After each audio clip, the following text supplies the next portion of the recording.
Order. All rise. Shh. Now, this is case number 29 on the calendar in the matter of Matthias versus Matheson. Parties have been sworn in, Judge. You may be seated. Folks, have seats, please. Mr. and Mrs. Matthias, you hired the defendant's firm to re-roof your home. Yes, ma'am. And you claim that in the process of working in your home, they tortured your dog. That's correct. They entered your home without your permission, or someone entered your home without your permission. Nothing was taken, but you were forced to put new locks on the doors and windows. And you want the defendant to return the price of all the roofing materials that you paid for the house and for your aggravation. Correct. Okay. The defendant said his people didn't do anything and he should be paid for his work. I assume you were paid for your work, is that right? No, I haven't been paid at all. You haven't been paid at all? No. Okay. We'll see. What was the total cost of the job? Total cost of the job after the second invoice was $7,597. Can I see it, please?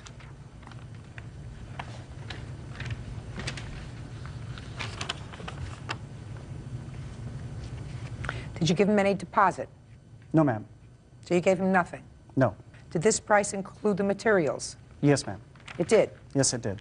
So you have paid for neither materials nor the roof? I've paid for the materials, yes. Who did you pay for the materials? His supplier. How much did you pay for his materials? $2,400. And is the material money that you want back? Yes. Okay. When were you supposed to pay him the balance? I told him that I'd pay the balance after a person of the court told me to do so on good conscience. I cannot, after what happened. Okay. Now, you were not at home when this work was done. I arrived home at 3 o'clock and 2/3 of the job was complete. You have, I assume, a witness who saw what happened. Yes, ma'am. Are you the witness? I assume you're the witness. Step up, please. Tell me your name. My name's Karen Dick. Are you a neighbor? Yes, I am. How far away from the plaintiff's house is your house? They live directly across the street. Would you tell me what you saw on that day? Yeah, typically I get up in the morning and I prepare dinner for the kids. So I got up and I noticed out the window that we have over the sink that the neighbors were having their roof done. I went on about my business, and then as I'm looking out the window, I was at the sink doing something, I noticed there was a sort of a large dog. It wasn't a big dog.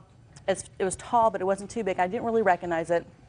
I've only been in the home with my boyfriend about 8 months, so I hadn't really met the neighbors. I've only said hello to them. I noticed the dog was on Joe's front lawn, kind of in the middle of about 5 gentlemen who, it seemed like they were just kind of scurrying the dog. I didn't know if maybe the dog got out. They were concerned this dog's, interfering with their work, if they were nervous. A few minutes later, I came back to the sink. I now noticed 2 of the workers have hammers in their hand, and they're swinging at the dog. The gates open, so I realized that the workers must have let the dog out. So at first I think maybe they're just trying to intimidate the dog. What kind of gate was it? Was it a fenced yard? It's a fenced yard, yes. And you saw that it was open, yes. Now, when you saw them swinging these hammers, none of the blows connected with the dog? I did not see that, no. Okay. As I'm watching, though, the dog showing no aggression, so that wasn't the issue. And the dog is kind of scurrying back, and it's sitting back on its back legs, so it was surrendering. They could have easily put it back. At this point, now they're playing a game. The hammers are getting closer to the heads. They're laughing, they're smiling. They're going to hit that dog. So I'm screaming hysterically at the top of my lungs, please stop, what are you doing? And they get my attention, so I'm standing there to make sure they understand I'm standing there watching this. At this point, the 2 men walk away and the dog's still there. I go back into the home, and my boyfriend's mother, who's about 82, comes into the house, and I'm trying to explain to her, because her English isn't great, I'm trying to explain to her what's going on, and I'm looking out over her shoulder. At this point, I see one of the 2 gentlemen with a rope in his hand starting to do this, and I know what he's going to do. And I'm watching this, and before I can react, he's already got the dog by the 2 back legs. He's yanked the rope, and by yanking the rope so hard, he forced the dog to flip over on the back side, and from the left side of Joe's house all the way to the front side, to the far right side of Joe's house, through the street, not on the side, but through the street, he drugged the dog on the dog's back.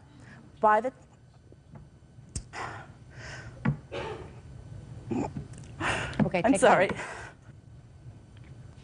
Okay, I'm fine. Was there any, when he did that to the dog, when he tied the dog's back legs, were they still right near the fenced-in yard? No. Thank you. The gentleman that had the rope was standing in the street when he picked up the rope because he's walking down. So the dog had moved? The dog really hadn't really moved. The dog was still in the grass, from what I recall. He's still kind of on the grass. He hasn't really gone anywhere. The gentleman takes the rope, and he's walking this way. So he had gone down, I don't know if it's truck, I couldn't see from my window, but he was coming back. And when he came into my view, that's when he had the rope in his hand, and that's where he took the rope to the dog's legs. As he dragged the dog through the street, that's when I ran back outside, and I wanted to make my presence completely known that I'm watching this and I'm seeing who's doing this. Because he's tugged the rope so tight, there was no way for the dog to break free for quite some time. How did the dog Just by wiggling and wiggling and wiggling. At this point, the dog was able to run up to the front porch, and as I'm walking, because I'm moving this way, to see what's going on, the dog, I could see him burrow into the corner on the porch to just be left alone.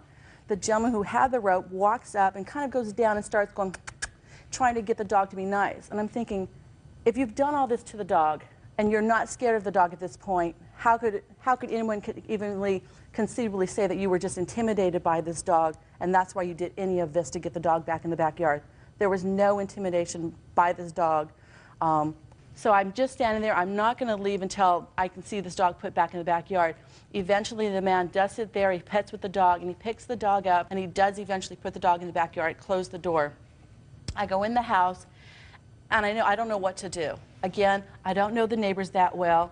I'm thinking, should I call the police? I don't want to stir something up, call the police, and then have a problem with the neighbors. So I'm thinking it's better for me to advise them first. I have to go to work, so I call my boyfriend, tell him what's going on, to please make sure that they're aware of what happened, to let them know when I come home from work, I will fill him in on the details. After I'd done that, I noticed the truck was open, and I saw the phone number, so I called the number to see if I could talk to the owner of the company to tell him to please come out, and I would speak to him personally. When I called, the gentleman said that I'd have to leave my phone number, someone would have to call me back, and I wasn't comfortable with that. So I figure it's better for me to let things be until I get home to bring this out. And then that evening, that's when I went over and spoke to the Mathiases and told them what I had seen. Okay. Real cases, real people. Judge Judy. Monica and Joseph Mathias claim employees of contractor Glenn Matheson tortured their dog. The Mathiases say the workers hogtied their pet. You also claim, Mr. Mathias, that the house was open. Yes, it was. Do you have a witness to that? I have a witness from our mail carrier that said that she delivered... No, you don't have a witness. If you don't no, you're correct. I do not have a witness. I have a letter from the mail carrier. Okay, the mail carrier stated to me... You can't tell me what the mail carrier stated. Okay. You can't give me a letter. I have to see a witness testify. You see, testimony is powerful. I can make a determination as to credibility, etc. There's no question that there was no property taken from your house. I don't believe there was, no. Good. You weren't there that day, No, I wasn't. so you don't know what happened. Correct, just from what my foreman, Bernie, just told me. Okay. What's Bernie's last name? Ramirez. Mr. Ramirez, would you step up, please? You were supervising these men that day? Yes, ma'am. Were you watching them at all times? Yes, ma'am. Did you see what happened with the dog? Yes, I was there too. I was, when the dog came out, I When was the dog talking came out of where? from the yard. How did the dog get out of the yard? One of my workers go inside to collect the electric power, the extension cord, and the dog, he leave the door open, and then that's when the dog come out. So one of your workers allowed the dog to get out. Right. Were you told, sir, that there would be a dog there? Paperwork that I provide suggests that they keep the dog at a neighbor's house or inside the house. That's not what I asked No, you. I didn't know there was a dog there. Okay. Go ahead. So one of your workers let the dog out. So the dog come out and I start playing on the front yard, and I was talking to him by the phone, and so I saw the dog running, Running in the front yard? on the front yard, in and out, and then so I'm scared because I said, well, maybe the dog is gonna go away. So I tell my workers. So two workers come out from the roof to try to put the dog inside, back in the yard. But I never saw nobody hit the dog, nobody touched the dog. No, there was no testimony that anybody hit the dog with the hammer. Yeah, There was and- testimony that they were motioning to the dog with the hammer. Did you see the dog being tied up by the back legs? No. Well, that happened because there is no question in my mind that this lady is telling me the truth. Any question in your mind that the neighbor is telling me the truth, sir? I have no idea. I don't Well, the I neighbor. know, if you have no idea, I'm going to tell you that this lady is telling me 100% truthfully that the dog was tied up by the legs and pulled in the street. And if your worker, Bernie, didn't see that, then he didn't see everything.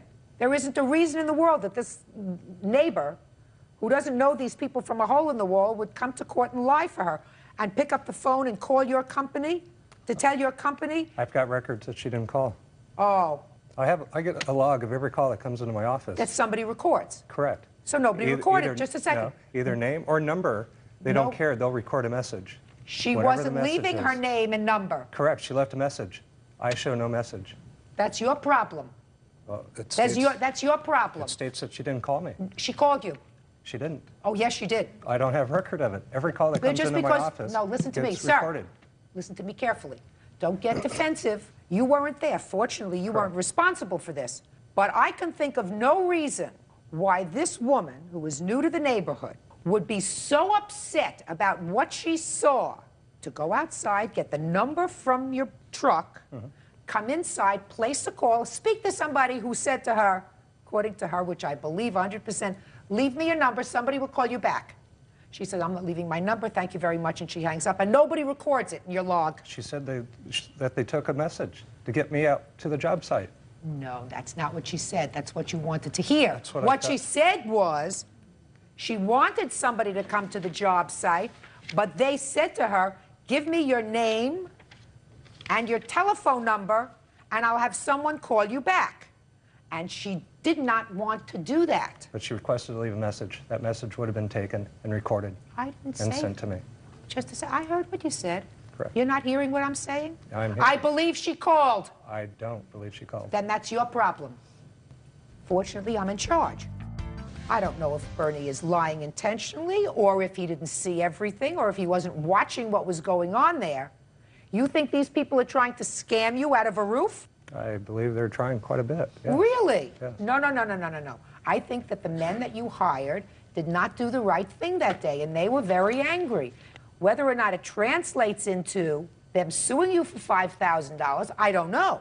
But there's no question in my mind, after listening to Bernie and listening to the neighbor, that she is telling me the truth. Bernie, two things. He either did not see everything or he's lying.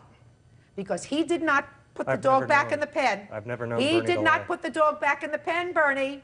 She says somebody came to the front door, one of the men came to the front door and ultimately picked up the dog and put it back into the yard after they got finished doing the stupidity that they were doing to this dog. I was told the dog was dragged back into the garage. Getting a lot of conflicting stories. Not from to this me. side. Of course not. Not to me. I have. Not to I've me. received a number of different stories. And the dog doesn't get taken to the vet till 2.5 days, 3 days later after I tell him, no, I'm not going to settle for this. I'm not going to take your word or your neighbor's word. I'm not going to give you a financial benefit for this. I said, what do you want? He says, I want money from you. I own your company. I want a free roof. I said, I'm not going to give you a free roof. I'll sleep on it. He sleeps on it, comes back and says, I don't want to pay your labors. You know they're lying to you. You know anyone will lie in order to get paid. Well, to this day, they haven't been paid. Two people attached to your company did the wrong thing that day with the dog. It wasn't proven. You have It's one proof. witness. Just a second. You've It's got the proven to- vet who says there's nothing wrong with the Just a dog. sec. I didn't say that the dog was injured, sir. The dog was maltreated. The dog was She could have maltreated. misconstrued what was going on in some parts, yes. No, this lady didn't come out twice screaming because she was misconstruing what was going on. She was concerned about how scared she was. Call the police. The police could have been there and taken care of everything. Everything would have been solved right then and there. It's a possibility. She could have done that. She But could she have called the didn't. police. So there was Give me a reason. Think of a reason. Why she didn't call the police? No, think of a reason why she would lie. I can think of a reason why Bernie would lie. Why is that? Because he was responsible. He was the foreman on the job. He was responsible ultimately for the performance of his men and He's what they performed did. jobs I'm for me for 12 years. I'm speaking. He was responsible ultimately for the performance. And if he came to you and said to you, I did in fact see two two of my guys who didn't know what they were doing, who were just sort of fooling around with the dog, and one did put a lasso around the legs, but meant to put it around the head to get it back into the house, or he didn't see everything, or he figured, say nothing. I can think of a reason for him to lie. I can't think of a reason for her to lie. And I can't think of a reason for him to lie. Well, I can. So, and that's the only thing that counts. So, you have to prove damages to me, sir. What were your damages? So far, you got a $7,500 roof for nothing. Yes, ma'am. The hardware replacement for the door locks and everything. Listen to me. I'm not entertaining your claim for any door locks. Okay. Because as far as I'm concerned, they didn't do anything with regard to going into your house. Okay, I felt in good conscience I should pay the materials for the roof. I'm not going to pay him until an officer of the court tells me to pay him for the labor. Well, that's not... Or anything like that. Yeah. The pet clinic was $31. Let me see the vet reports. And all the material has not been paid. I have the receipt for Material that, from Your Honor. ALL has been paid, but not material from my yard. Not all material came from ALL. Your countersuit is for $4,500 for defamation of character and lost wages.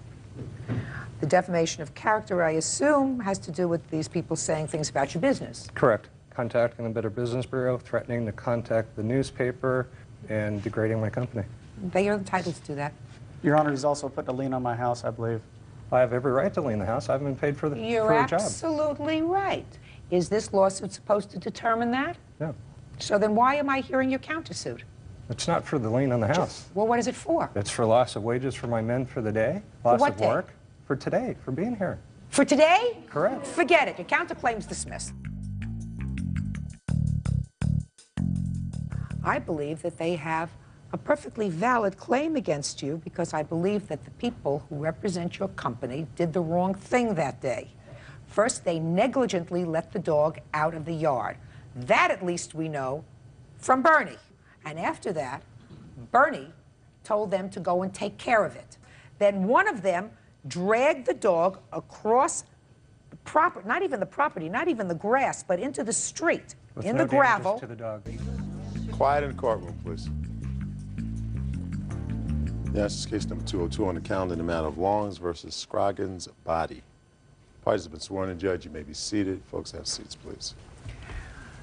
Miss Longs, you were injured when a plate glass window was broken and shattered into your car, and you were severely injured, according to your complaint. You had glass all over you, as well as damage to the car, which was not a serious one, and your pet that was in the car was also severely cut.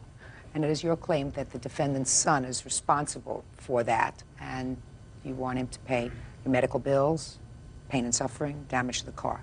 Yes, Your Honor. Okay. So why don't you tell me where this happened? Okay, my husband, my younger brother, my dog and I were going to a local fast food restaurant, and we pulled up into the drive-thru and made our order. We pulled around to the window. Who was driving? I was driving. You were driving. And to be honest about it, I didn't know at the time that it was a window. I didn't know if it was a gun. I didn't know at the time what it was. Tell me what you felt. Just a million needles just going into my whole body. I mean, it's an indescribable pain. It was just like really, really bad. After you felt this pain, did you have a consciousness to look around and see what had happened? When it happened, I had started screaming, and my foot had come off the brake, which had caused my car to roll forward. My husband threw the car up in the park and got out of the car and went into the building. Is your husband here? Yes, ma'am. Yes. Could you step up, please? I looked down in my lap, and my whole lap was covered with glass that was about that thick. I was afraid to get out of the car because I was afraid from the way I was driving that it would go in between my legs and cut me worse than what it had. What happened next? I heard my husband yelling, and I went to get out of the car, and the glass started scraping the insides of my leg. And I went up to the window, and I started to the drive-thru window, and I started screaming for my husband to call an ambulance because there was blood. You were bleeding. Yes. And I was telling Isaiah to get out of the car, I wanted to see if he was okay. He was okay, he wasn't bleeding. At that time, my dog went like this and put his paws up on the side of my car. And when he did, Your Honor, my dog's paw was all but completely cut off. Is he okay? No.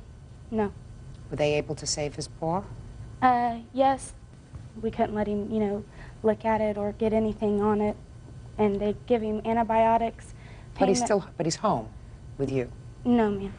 Why? My dog was so protective over me that he would not let nobody else come near me other than my husband. And my dog attacked a man at my husband's job. And so therefore, we either had to get rid of him or they had to put him to sleep. So what did you do? My mother-in-law has him. She has a bigger house than what we do, but he has to stay on a chain. Okay. So what happened? It was a little incident at work. It was over a female. Me and the guy got into it. You and a co-worker got into an argument over a girl. Yeah, he started. And what happened when you got into the argument with the co-worker? Well, apparently our boss separated us. She told me to go home. I went home. I was kind of heated at the time, and I was telling my mom what was going on. So me and my mom went up there. Okay. Now, so what did you tell your mom? That you got into an argument with this co-worker? Was it over a girl that you knew? Basically, yes, ma'am. It was his girlfriend. It was his girlfriend. Had you made advances to this girl, or did he think you had made advances to this girl? Yes, ma'am. And what had he said to you during the course of this original argument, before you went home to your mother? Well, we go get into it, no. No, I don't know. I don't know what means get into it. Tell me what he said to you, what you said to him. He said he's gonna kick my, and I told him, man, it's whatever. You told him whatever? Yeah. Now your boss sends you home. Yes, ma'am. And then he comes home and he talks to you. Yes, ma'am. What did he tell you? He told me that him and this boy had an argument. Did he tell you what it was about? He said it was over some girl. Did you ask him any specifics? I asked him, what kind of argument that y'all was in. And he just said, Mama, it was over a girl. He keep messing with me and stuff like that. I said, well, we'll go back to the restaurant. We're going to talk to the young man and the manager and you. We're going to get together to resolve this matter. When we get there, my son goes into the back. Were you there? Yes, ma'am, I was there. Were you? No, just a second. Were you in the back with him? I was in the back when they got to fighting, but when he went back there, no, ma'am. When you went to the back of the restaurant, your mother was in the front of the restaurant. Who did you see in the back of the restaurant? I seen him. And The boy? Yeah. And? Did you say anything to him? No, I did. Did he say anything to you? He said, what's up now? And I just walked right past him. And I laughed at him like, man, whatever. You walked past him, you laughed at him, and then where did you go from there? I went to go to the manager. Did you get to the manager? No, because by the time I got to the fry, he had hit me from behind. And he pushed me, tried to run me through the glass, and I caught myself. Yes? So I'm still facing him. By the time I brought myself back out, I didn't know she was there. So far you didn't break the window? Yes, I did. My back went through the window. How could you be face to face, sir, if he pushed you from behind? See, just... So he hit you from behind, but you didn't go into the window. No, he hit me, and then when I turned around, he rushed me. He ran me into the window. Uh-huh. When he did that, I had, got me a little brace, and my back went through the window, but I came back out the window. Okay. Now, Ms. Scroggins. Yes, ma'am. You went to the workplace with your son to have a discussion with a manager. Yes, ma'am. So tell me why you didn't say to your son, you stay out here, I'm going to speak to the manager. Before I can tell him that, he had already went to the back. How did you get to the store? I don't live too far from there. Did you walk or drive? Walk. Shh. I drove. Well, you drove, but your son walked. Did he walk behind the car or next to the car? How did that work? He said he walked. You said you drove. So did he jog along aside the car? No, he was in the car with me. All right. Did you discuss with your son how you were going to handle this situation? Yes, I did. And what did you tell him? I told him we was going to talk to the manager to resolve this problem because he has to have a job. That's exactly what I told him. Fine. Did you tell him we're going to go in together and speak to the manager? We went in together. But then he left you. I was standing at the counter. Yeah? He went behind to where the manager and stuff. No, he went behind where the boy was.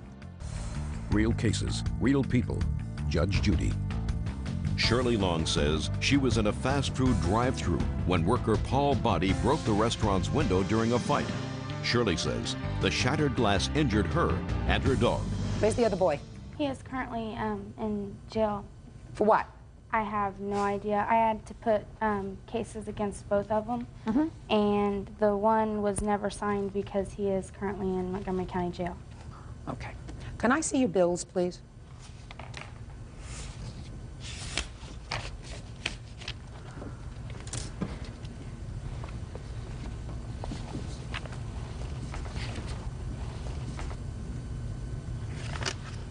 You still have any embedded glass in your body? Yes, Your Honor. Where? I have it coming out of my left ear. It's in my head still. You have any photographs? It had went down into my breast, Your Honor, and it had went up underneath of them.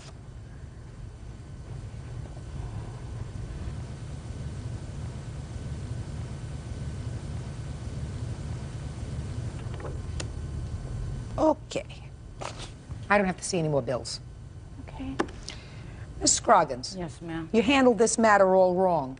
If your son comes home and says to you he's having some trouble with a guy where he's working, and the trouble started because of him, and if you want to resolve the situation, then you pick up the phone and you call the restaurant, you get the manager on the phone, and you say, we'd like to come over and have a discussion, all of us. I would like to be able to resolve this matter because my son really needs the job. And if at all possible, maybe we can resolve this dispute between the two boys. Does that sound intelligent? Yes, ma'am. Instead, right after the argument, when he was hot, because according to him, he was hot, he was angry, right? When he came home? Yes, ma'am. He was angry. You put him in the car and you drive over there because the situation was bad enough for the manager to send him home because he was the wise guy. And instead of saying to your son, you sit out here in one of these little tables, I'm going to find the manager, you let him go in the back where you knew the other guy was. Then the other fellow said to him, what are you doing here? He laughs at him, because that's what he just said. He laughed at him and he said to him, whatever. That's what you just told me. So, okay, if somebody say they go kick my, then what I'm supposed to do? Get another job. Go to another restaurant. No, I got It's not rights the to only laugh. fast food restaurant in town. And you don't mess around with somebody else's girlfriend. You said anything about me messing around. I said I know her. There's a difference from knowing and messing. Then what you do is you sit down calmly in your mother's kitchen and say, maybe we can resolve this because I didn't do anything wrong. Let's call my boss and go over there sometime after work when nobody else is around, and maybe the boss will die and this other guy will sit down and I'll tell him it's all a misunderstanding. I didn't do anything with your girlfriend. So, is it both of their faults? I think it is. Sure, but the other guy's in jail, so he has to pay the whole thing. Because but for the fact that you drove him over there when he was hot and angry, and he went back there and tormented him a little bit, laughed at him. She got hurt. She's suing you for $3,000. It's nothing. She still got glass in her head. It's probably what you have up here. Solid glass. Judgment for the plaintiff in the amount of $3,000. That's all. Parties are excused. You may step out. I didn't like the way that the guy had come out here and tried to fight with my husband after the court was over. For him to come out and act like he did, I mean, he's just a kid. It would have been different if it would have happened to him. If the glass would have gotten embedded into his back, he surely wouldn't have probably been out here threatening my husband if he would have felt what I was feeling. And now the next case. All parties in the matter of Johnson, Obligacion versus Rogers. Step forward, please. 16-year-old Tabitha Obligacion and her mother, Katrina Johnson, are suing Tabitha's former friend, 20-year-old food service worker Deshaun Rogers, for chipping her tooth. You're Tabitha? Your mother? Yes. It is your claim, Tabitha, that the defendant chipped your tooth Yes. while you were sort of fooling around at his mother's house. You want him to pay the bill. Yes. What were you doing at his house? We were supposed to go to a party, but we stopped by his house. So tell me what happened when you got there. Well, we Look were at there. me. We were there for a few minutes, and then Deshaun took my purse and ran into the restroom. And I went in there to get my purse. You mean just out of nowhere, he got up and grabbed your purse? Well, yeah, like he was playing, I guess, and then he grabbed my purse. So he ran into the bathroom. I went into the bathroom after him to get my purse. He threw my purse into the bathtub, and then he closed the door. And then he started spraying me with 409, and then he started wrestling with me. And then the next thing I knew, he bumped my head on the sink, and it chipped my tooth. And the next thing I know, my tooth went through my lip, and I started bleeding. And then when he realized what happened, he stopped wrestling with me, and then he opened the door. And I ran out, and I was bleeding, and I realized I was bleeding. And then I went back to realize that my tooth was chipped. And then I went to go find the other half of my tooth, and then I found it, and then I glued it back on with super glue. Tell me your version of the events, sir. What had happened was all in the house playing with water. What do you mean playing with water? Was squirting water on each other.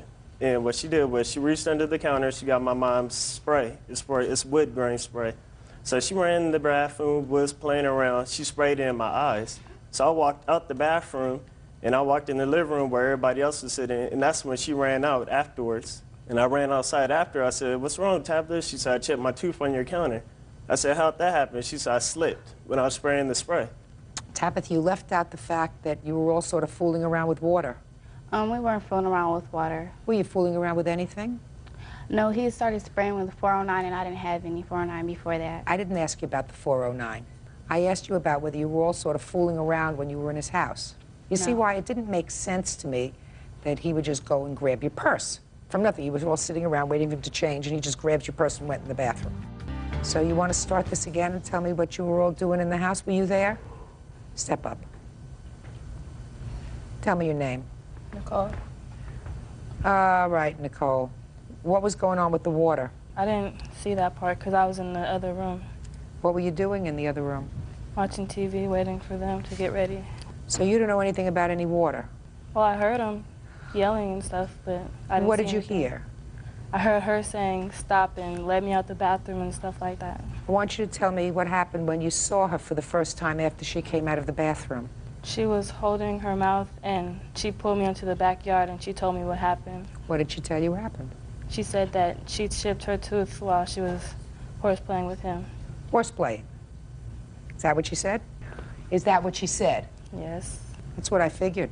I wasn't. Is that what you said to your friend? No, that's not what I said. Well, why would she lie to me? Because she's telling me the truth. I chipped my tooth when I was horsing around with Sean. Is that what she said? Not in those words. Well, what did she say? She said she chipped her tooth. No, you didn't finish the statement.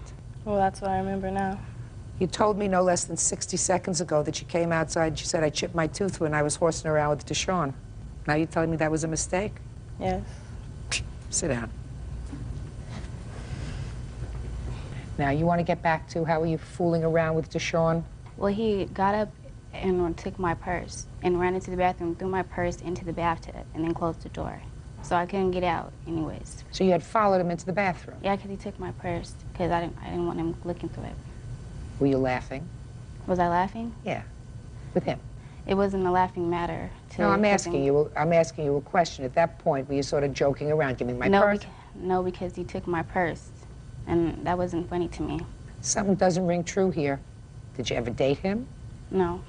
So let me see what your dental bills are. And Deshaun also came to my house because he knew that he had something to do with my tooth being chipped. And he did. And he gave me $100, and he also, and Nicole was also there. She did witness this, and she also witnessed him saying that he was going to make more payments because $100 was not going to just cover the bills. Absolutely. I absolutely think it was the right thing to do, right? Yeah. And tell me why you gave her the $100. Because I felt bad for her. No, because you felt partially responsible. Yeah. Were you there? Step up. Tell me your name. Dwayne. Dwayne. Tell me what you saw. Well, everybody was in the kitchen, like, playing around. Like, I was getting wet with water, too. And them two, they started going towards the back, spraying each other. Both of them was playing around. What were they spraying each other with? 409 spray. Wood How many grain. spray cans were there? It was one. Well, how could they both spray each other? Who had Like, the can? It was like back and forth thing. And I didn't see no purse in the bathroom anywhere. Wow. How old are you? 16. And how old are you? I'm 20. Should know better. So should you. But since boys develop more slowly, he's probably about the same mental age as you are, maybe even a little younger. It's true, you know that. Your daughter is partially responsible for what happened. They were fooling around. Immediately after the incident, that's exactly what she told her friend. Do you understand? I don't believe that, though, because my daughter... I don't care what you believe. Yeah. That's not what important what you believe. The only thing that's important is what I believe. Okay. And what I heard initially from her... That's not what happened, though. Yes, it is. They were fooling around. I think that he has to pay something towards what happened. He gave her $100. Half of your bills are $590. He gave her $100. Is that right? Yes, Your Honor. Which means he owes you $490. That's the judgment. 9-year-old Autumn Decker and her son, 5-year-old Connor, are suing 44-year-old Marie Moore. Autumn says Marie's Malamute puppy bit Connor in the face. Order. All rise.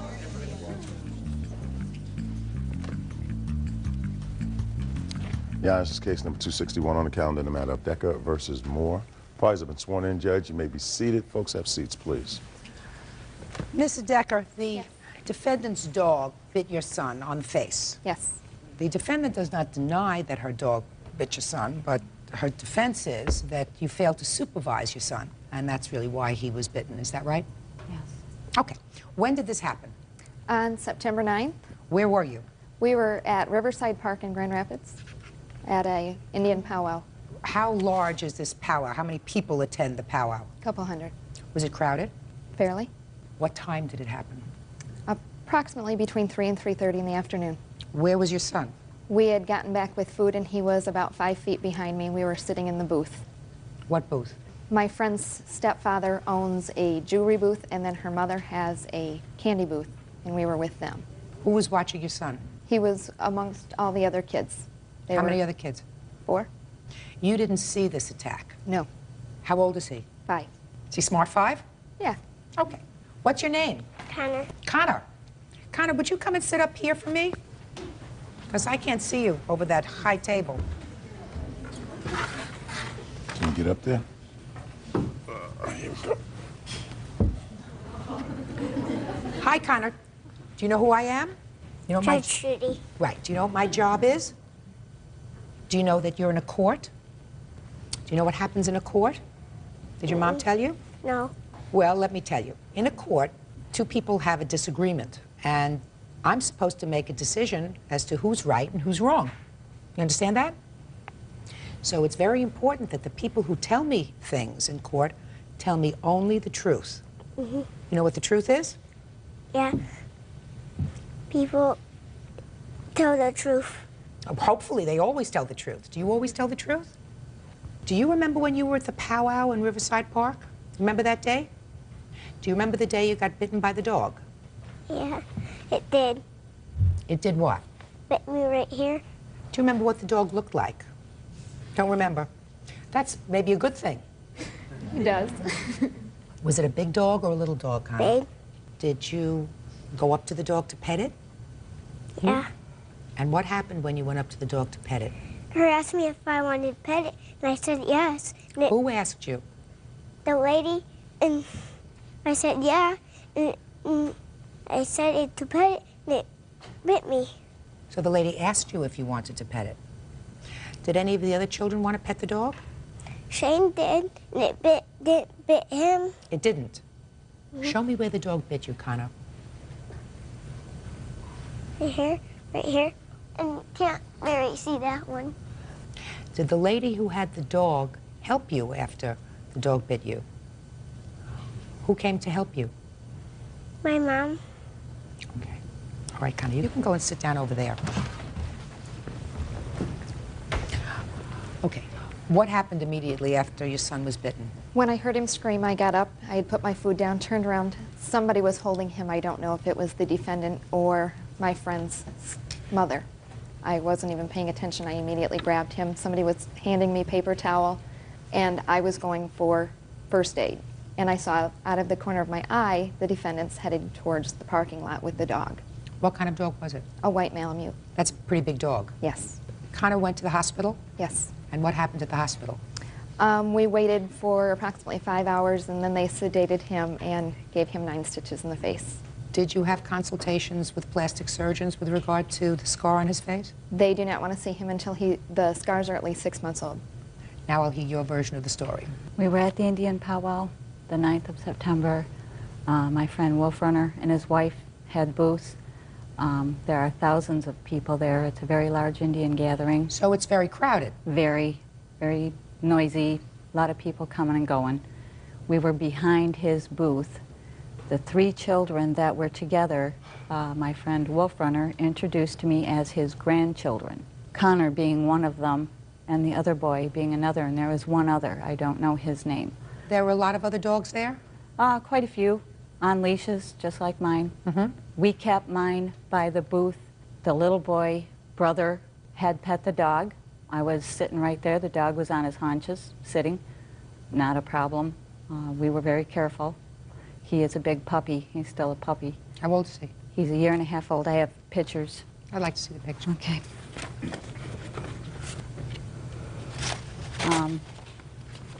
We were in back of the booth getting ready to say goodbye to my friends Bonnie and Wolf Runner. The dog was sitting on his haunches. My friend Rick, my witness, had the dog by the leash. I had him by the collar. The little boy wanted to pet him. The dog never got up off his butt. He petted the dog's nose. My dog never growled, barked, nothing. I don't know what happened. He turned his head. The dog, within a second or less, grabbed his face. Rick had him down on the ground. I picked the little boy up. He was still standing. I called Bonnie, who I thought was his grandmother. That's who I was introduced to. And Bonnie came running out, and I handed the little boy to his mother, if that's who it was. And the dog was never loose nor anything. I understand that. Yeah. There's no question that the dog was on a leash. Right. And after the bite, Wolf Runner said, "Get the dog out of here." I don't know what agitated it. Get him out. I said, "Please let me know as soon as possible." And he said he would. Okay. Step up, please. Tell me your name. Richard Skyle. Mr. Skyle, if you were to relate to me the events of that afternoon, would they be pretty much consistent with what the defendant had just told me? Yes, ma'am. So the little boy did absolutely nothing to the dog? No. The little boy came up, touched the dog on the nose. The dog did not flinch. He didn't torment the dog. He didn't spook the dog. And the dog, when he turned his face, the dog just went for him. Real cases, real people. Judge Judy. Autumn Decker says her son, 5-year-old Connor, was bitten in the face by Marie Moore's dog. It's not a difficult case. Here we have a situation where you have a child who's been injured by your dog. I don't even have to ask you whether your dog has bitten anybody else before. No. I assume not. Never. But the dog did bite this child. Yes, he did. And who should bear, first, the financial cost of the doctor's bills, etc., with regard to the dog? Clearly, you have to do that. You know, it's always difficult when you take a dog to a large gathering. I'm a dog owner, and I know that even my little dog gets a little nervous when they're around so many, she said hundreds, you said thousands of people. When you have a big dog that's around thousands of people and there are kids, you sometimes run the risk of your dog becoming more agitated than normal, more anxious than normal. So you are clearly responsible. I don't think that you're bad people. You did have your dog on a leash, but you're clearly responsible. I don't buy into this sometimes artificial statutory scheme which says that every dog is entitled to one bite before the owner's liable. In my view, which is, I believe, the common law view of this kind of situation, you have an innocent party and a guilty party. The guilty party had a dog, looks like a lovely animal, but certainly capable of doing damage, and did damage, and you're responsible, absolutely.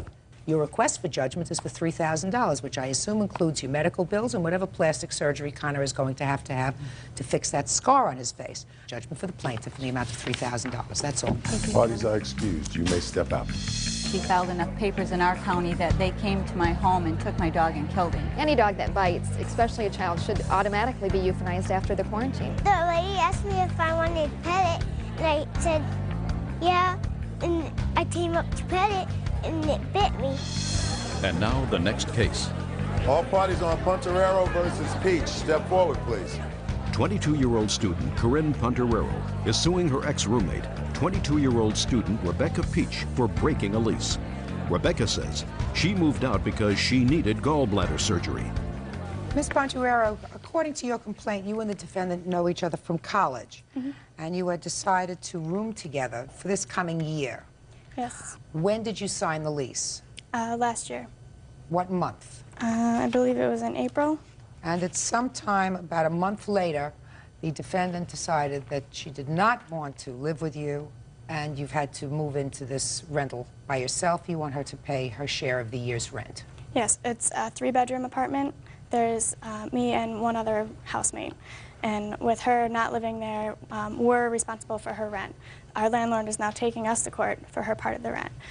In the lease, it says that no matter what, you're jointly and severely responsible for fulfillment of the lease. Severally, not severely, severally. Let me have the lease, please. I have this from both years.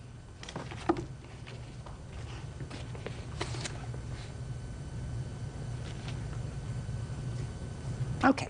When did you change your mind? I actually have an email I've written to Corinne. It's dated June 12th. That states that I won't be coming. It's dated what? June 12th. Okay, you changed your mind June 12th. It wasn't so much changing my mind. I was very ill. Corinne and I were disagreeing. It was not a very good living environment for myself. And I have doctors, notes, everything. It was impossible for me to come back to school. So then what did you do to try to get a new roommate? With me being sick, it was hard. What That's were you why sick with? I had my gallbladder taken out 2 years ago. I vomit a lot. I throw up a lot. That's why I had written her the email to let her know that I won't be back, that I'm going to need help with this. Let me see the email. I have it highlighted of where I said I wasn't going to be back.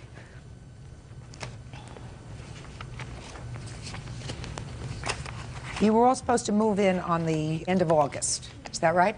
Yeah. And according to this lease, the landlord wanted payments for the rent in two parts, $4,000 in the beginning of one semester, and then in the spring semester, another $4,000. The spring semester doesn't start until when? February, March? January. January. And what you're suing her for is really 1/3 of the entire lease. Is that right? Yes. I don't know about this vacuum cleaner and television set. Your Honor, I also have an email dated June 12th also. She never said anything about being sick. She never gave me that reason. We were fighting. I didn't feel the reason. I need to explain myself. Well, it's a rather nasty email, and it seems to me a lot of other things going on other than just your former gallbladder condition, Ms. Peach. You had an obligation to try to locate a third roommate to take over your obligation under the lease. I understand that. You have an obligation to what they call ameliorate your damages, which means you too have to make an effort to locate a third roommate. We posted these all around campus, and usually when everybody looks for an apartment, you sign a lease well ahead of time. Right now, everybody in school already has signed leases for their living arrangements next year. So finding a roommate now is next to impossible because everybody already has their apartments. Well, at this point, yes, but probably not in June, and certainly not for the spring semester. Well, we've been looking. We found because somebody... situations change, so there is no way that I'm going to grant you an award for the entire amount of the rent that's due and owing, because the spring semester is a whole different scenario. Having had kids in school, I know that after a few months in college, situations change. And kids say, I don't like living with you, and I don't like living with you. I'm going to look for a new roommate. You make new friends, so you can find yourself in a position of filling up that third bedroom, which I'm sure you use now occasionally anyway. You have visitors come up and they use that room? Actually, it's pretty empty. That's not what I asked you. I said, do you sometimes have visitors, friends come up and use that room? Parents, anybody else? Not that room, no. They don't use that room. It just stands as a shrine to the defendant. What's next? If I may interject for a second. Sure. The TV we had bought together, I had left her half the money for it when I moved out in the summertime. And the vacuum cleaner, I don't remember us having one second semester because our first semester housemate took it with her. We didn't have a vacuum the second semester. Well, that's what some of the other things she's suing for, a vacuum cleaner and a television set. I had gotten a phone call from the Fredonia Police Department about me stealing a television and a vacuum cleaner. Now, when I went up to school, I made sure nobody was there. I took all of my stuff out, left her half the money for the TV we bought together, which was $60. And did you take the TV? And I took the TV with me. And I did not take the vacuum. I'm living at home. I don't need the vacuum cleaner. At the time, I didn't know she had left the money because my other housemate had set it aside for me, but she wasn't home. So I went to the police department and I filled out this report, and I find it hard to believe that the TV and all her stuff would be gone, along with the vacuum cleaner, Well, but she didn't says she take took the TV, but she left you money, which you acknowledge because Yes. your roommate had the money. Yeah, she and took just the money. didn't tell you, so you included the TV in the police report that you filed against her, and the TV should not have been included in that police Well, report. she says that we bought the TV together, and we did not. I bought it on my credit card, and I have the receipt here if you want. We split that. Well, it's very possible you put it on your... I'm not going to get involved with $60 for a television That's fine set. too, but I did not take a vacuum cleaner. There's no proof that you took the vacuum cleaner. What's next? Well, I have all the copies of the bills from last semester, that some of them we still owe, some of them are in her name, some of them are in mine. I just got a $617 phone bill in my name, which shouldn't, I don't know why it's still in my name, but I just received this phone bill from the phone company. Let me see. Why don't you, Bert, instead of my looking at them, why don't you have them exchange these bills and look at them?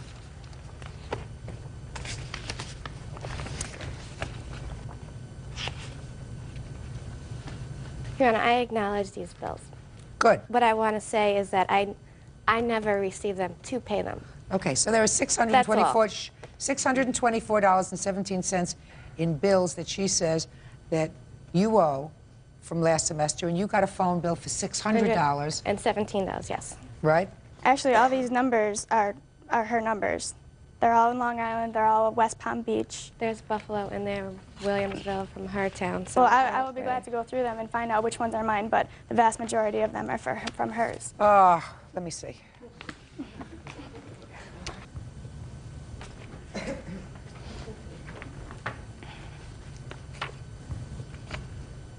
You expect me to go through all these charges? No. Good.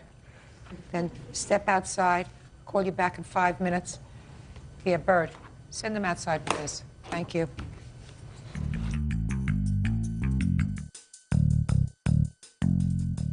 Okay, so who was Talkie Sally? Well, I went over the long-distance bills, highlighted what I owe, everything from the Buffalo and Buffalo area, and I owe $9.30. Is that right? I guess so. I didn't really look at it. What do you mean? She had it. Really She had the look? calculator. All right, so let me see the entire phone bill, please.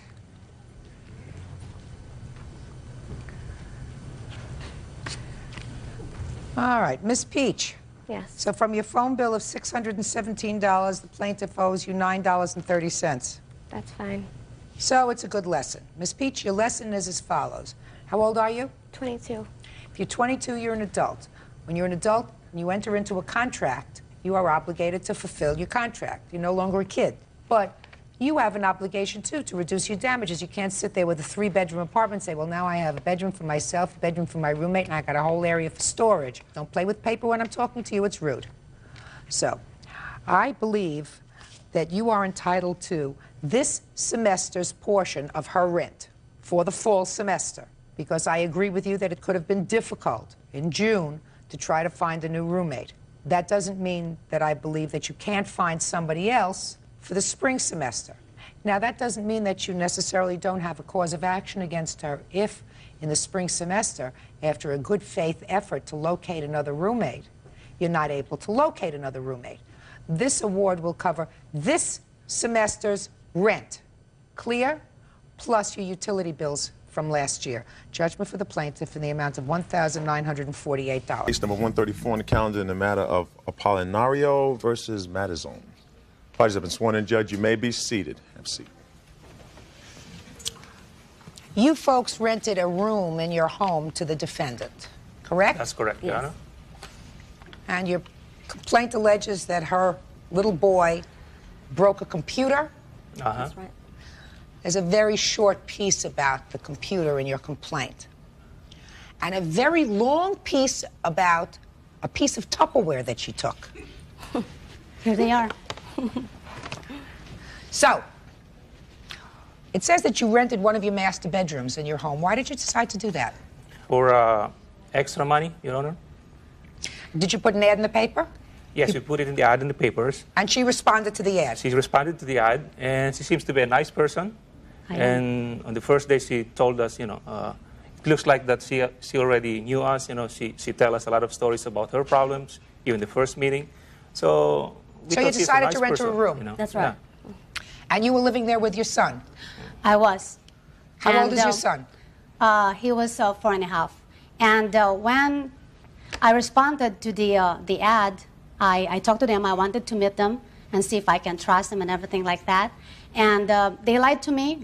They told me that they only have 3 kids and a niece that living in that house. And then I found out when I was already living there, there were like 11 people with 2 sisters and 2 children of each. So why didn't you move out? I moved out because... No, why didn't you immediately when you found out that there were so many people there? If that bothered you, why didn't you leave? Right. I was in the middle of job changed. And it was so many furnitures. I have a lot of things in the storage and a lot of stuff that I have to move. And it was a hassle because I got a new job nearby to that house in that city. So I thought that I can have a good relationship with them. Fine. So it didn't make any difference to you that there were so many people living there? Right. You stayed there? I did. All right. Now let's get to the broken computer. This is not a big deal. You had a son. How old is he? He was 4.5. You say he broke your computer. Yes, Your Honor. Who saw him do that? I got a witness, my daughter, who was inside the room at the time. How old are you? 8. 8? What is your name? Angeline. Angelina? Come up here.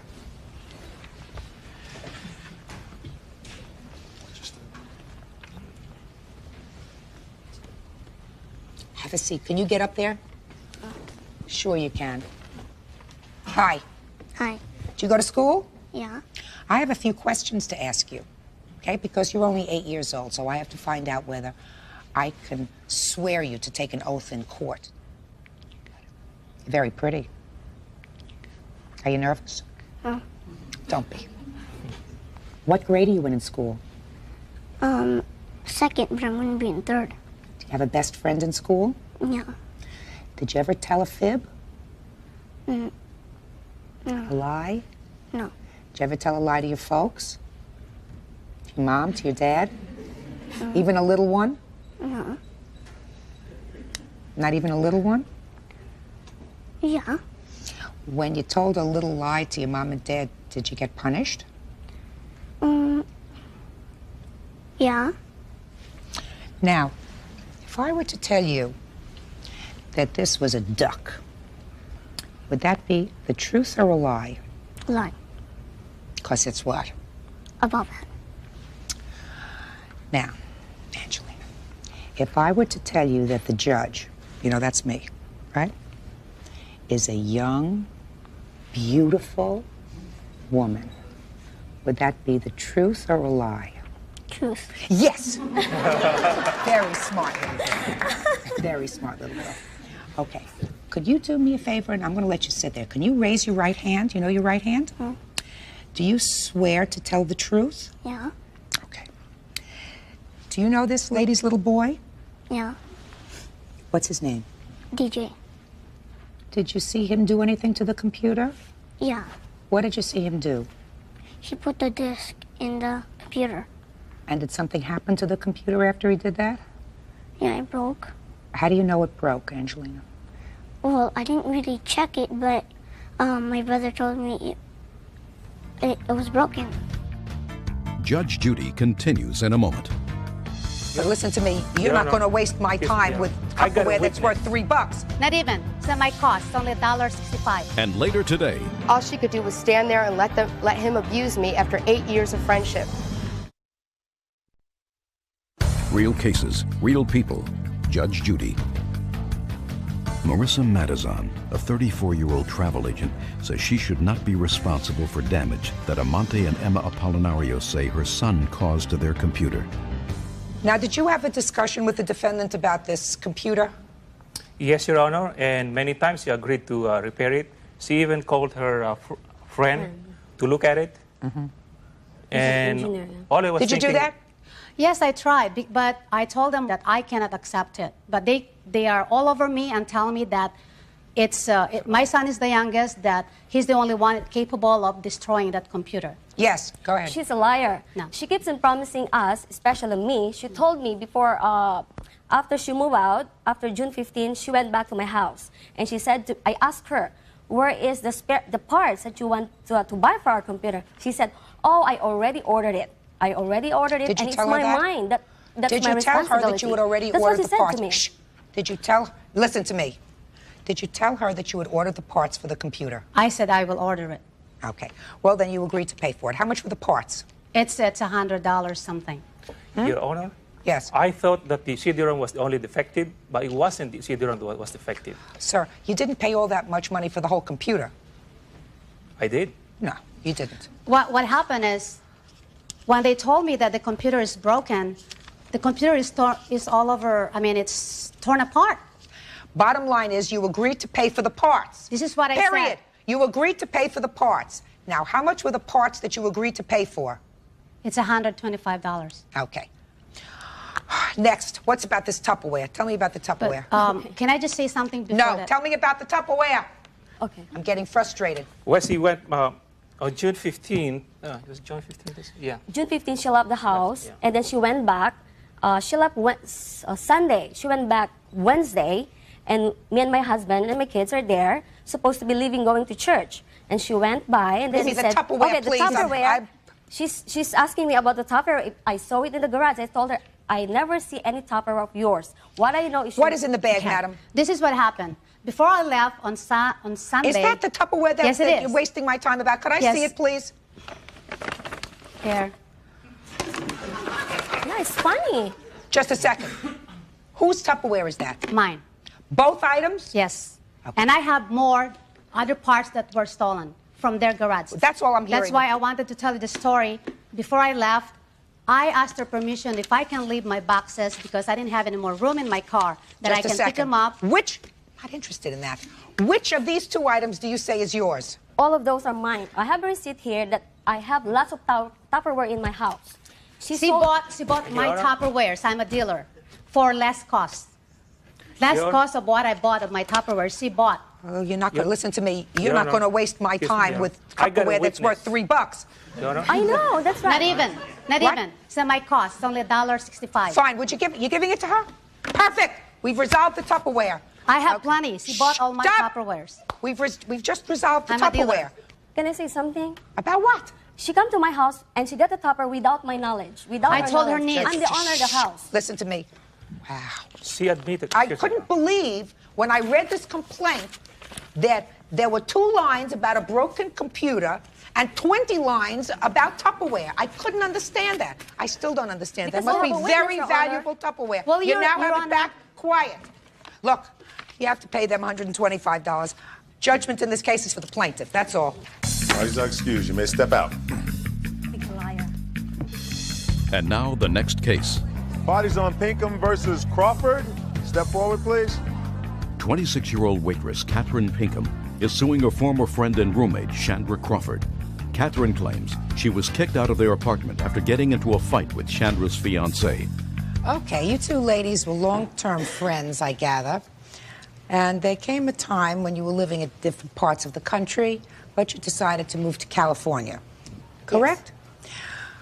And you decided to live together. Made arrangements to live together. You were looking for the right kind of place. And you were moving to sunny California.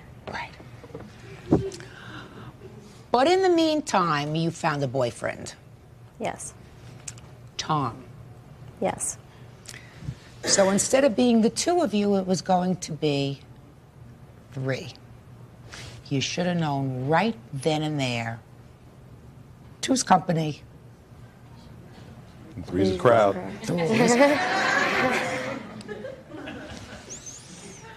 So why don't you tell me what happened and what you're suing her for? Okay, well, I spent over $3,000 just in moving expenses, moving cross country. That is not what I'm suing her for. Basically, it's we made arrangements. We started about 1.5 years ago that we're going to live together as soon as I finish school. I received my degree. I moved cross country. I was in the house from September 8th until the 21st of the month. That night, I realized that, well, actually, I realized little things here and there over a period of time that her boyfriend and I did not get along. I didn't like the way he was treating her. What was wrong with the way he was treating her? He tells her what to wear. She waits on him hand and foot. She pays all the bills for him. He has no job. He drives around in her car all day, sits on his butt and watches video games. And I just didn't like the way I ended up paying, like, I was supposed to originally pay 1/3 of the security and 1/3 of the rent. All of a sudden, before I was moving out, oh, can you pay half the security and half the rent? And I'm like, well, what about timeshare? Well, his job didn't come through yet, and da-da-da-da. And basically, I want you to pay half, and then we'll reimburse you. Well, so did you do that? I paid half, and I have receipts right here. How much did you pay altogether? $13.50, and I have all the receipts with her name. Okay. And then I agreed to do it as long as he paid me his share back. I never saw the money. And I'm like, I was there for 2 weeks. There were squabbles here and there. They tried to throw me out after 3 days because he disliked my sister. So they didn't like my friend that came out with me that was also helping me in the move. So he decided, because he didn't like my sister and didn't like my friend, he wanted me out. So he tried to throw me out after 3 days, and I stood my ground and I said, listen, you know, I have invested all this money into this place. The last thing I want to do is leave right now. I mean, it was just a big mess. Well, after he barely ever maybe said 2 or 3 words to me at a time. What happened at the end of September when you Okay, left? what happened the night is I wasn't feeling well one day. We were watching TV. I mentioned there was a commercial on for a pesto crust pizza. I mentioned that I disliked pizza because I was living on the East Coast and that I prefer the pizza on the East Coast better and that I don't recommend eating it. He got up, stormed out of the room, and slammed the door. So I was just sitting there going, okay, what just happened? She came in the room 5 minutes later, Chandra did, and said, you've been bitching all day, about all kinds of things, and, you know, I can tell you don't feel well, and, you know, and I said, listen, Chandra, I said, I'm going to find my own place. It's just not working out because he's just not being very nice to me, and I've made efforts to be nice to him, and it's not working. Okay, so? So she went outside and told him that I thought it would be best that I moved out. He wouldn't come into the house, so when she came into the house, I kind of said, well, I don't feel well, but I'm going to go out and run some errands so he can come into the house and you guys can talk, and I'll come back in a bit. I leave, I come back, I see him tearing down the street in her Jeep. I pull up to the house, she comes outside of the house shaking her head, going, you can't be here in 5 minutes. He said it was either you or him. And I said, you chose him? She goes, yes. And I said, well, can I go into the house and get some of my things? As I was in there, he came back. He was calling me pretty much every profane word you can think of, being very, very rude, getting in my face, threatening me, overpowering me, and, you know, and So I was you left that night? I left that night with nowhere to go. Judge Judy continues in a moment. I wouldn't pour water on her. She was standing next to me on fire. Real cases, real people. Judge Judy. Catherine Pinkham is suing her former friend and roommate, Chandra Crawford, because Chandra and her fiancé kicked her out of their apartment. Chandra and Tom say Catherine violated the terms of the lease. All right, so far I have $1,350 for security deposit. What else are you suing for? Because Okay. the total lawsuit is $1,700. Okay. I'm also suing for moving expenses for the truck that I had to rent the second day when I went back to get my things. How much was that? That's $153. Mm-hmm. And then another $153 For what? storage. What I had to storage get a for storage what? unit to put my things in. I was afraid they were going to be trashed, so I went back the following day with the police to get my things. All right, Miss Crawford, first of all, where is Dream Boy? Your Honor, Where is he? he's at work. Got a job? Yes, ma'am. When did he get a job? He was employed the day after she left.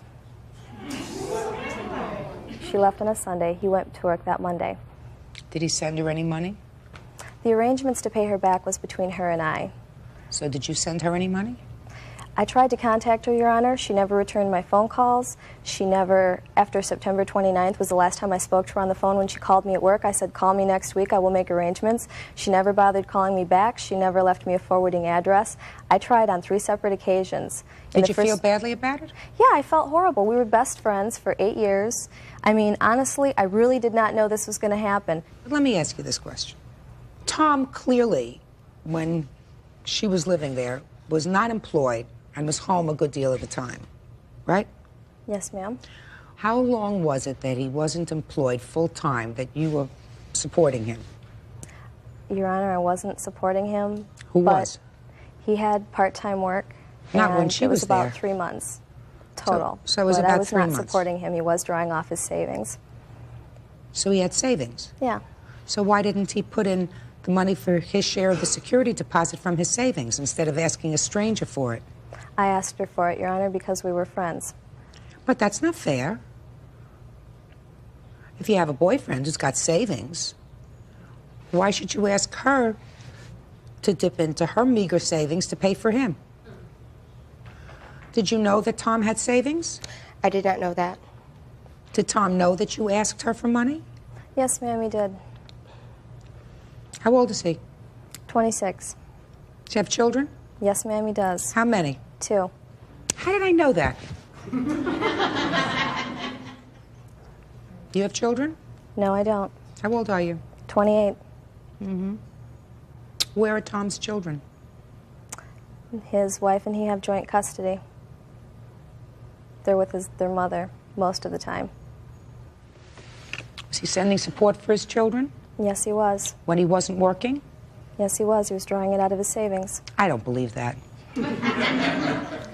Miss Crawford, how long have you been with Tom? About 6 months. Keep your eyes open. Judge Judy is ready to rule.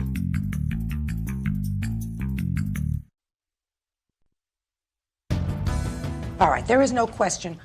I believe her that you threw her out of the house. According to your own answer, you pretty much say, I had to make a choice. Tom or her. I mean, you go through a lot of things here when you say, well, she didn't follow the rules and everything else. But I think that you know that you owe her this money. It's clear to me that your boyfriend clearly didn't like sharing his home with someone who was disapproving of the way he was behaving, especially the way he was treating you. You probably did things that irritated Tom, and that he's had a sense from the way you were acting that you were disapproving. So I can understand him not particularly liking you. So can I. But you can't throw her out of the house. You made that choice, so now you got to pay her. Judgment in this case is for the plaintiff for the amount requested in the complaint, which is $1,782. That's all. Parties are excused. You may step out. Judge Judy will continue in a moment. 24-year-old Jennifer Leporati says when she split from 28-year-old Sean Chattel, he kept the camcorder and still owes her for a loan. Order, all rise. All rise, please. Your Honor, this is number 174 on the calendar in the matter of Leporati versus Chattel. Parties have been sworn in, Judge. You may be seated. This used to be your boyfriend. Yes. You lived together for a while in his parents' home. Is that right? No, I always resided at my father's house, but I did spend time at his mother's. Did you ever sleep there? Yes. More than once a week? Yes. All right. According to your complaint, he owes you $350. $250 that you gave him to pay back some money for his daughter's school, His son, daycare, yes. or his son's school. How old is this child? 4.5. Were you married to his mother? Yes, I was for 4 years. And when were you divorced? About 3.5 years ago. So how old is the child? 4.5. He was 1. He was 1 when you Yes. separated. And in addition to the $250 that you lent him for the child's daycare, you had purchased a camcorder together for $200. When you split up, he kept the camcorder. Correct. Your defense to this action, sir, is? I have the camcorder, yes. Okay. You have the camcorder and you I've paid? always had possession of it, yes. And she paid? We went in on it together as like everything that we do together. We just we buy something, we owned it, and it just surprised me that she asked for the $100 back. So Because he decided since he broke up, it was his house, so it became his possession, no longer mine. Okay, so let's take care of this $100 camcorder first. You weren't married? No. So you each put in half of the camcorder? Correct. Right? Correct. It was $200. You kept the camcorder? Yep. Is that fair? I think it's fair. Tell me why. Because for one, it was my idea to buy it. It was my partner that I bought it from, and she's never even used it, and it needed work, so I had to pay for the work to be done on it. When did it need work? We didn't even use it, but maybe a couple of weeks, and then I needed to buy a new battery for it. The charger went bad, so it wasn't even working. I paid for all that. But he's forgetting to let you know that when we bought the camcorder, I put up the $200 up front, and then he paid me back the $100 for it. Just a second. You say here in your answer to her complaint that the friend that you bought this camera from was a really good friend, and he was selling you this great camcorder for a rock-bottom price. Correct. Well, so why don't you think that you owe her half, which is the $100 that she put in? Otherwise, it seems very inequitable to me, sir, that you got the camera and she's got nothing. Okay, I guess I look at it like if we were to have we have other possessions together.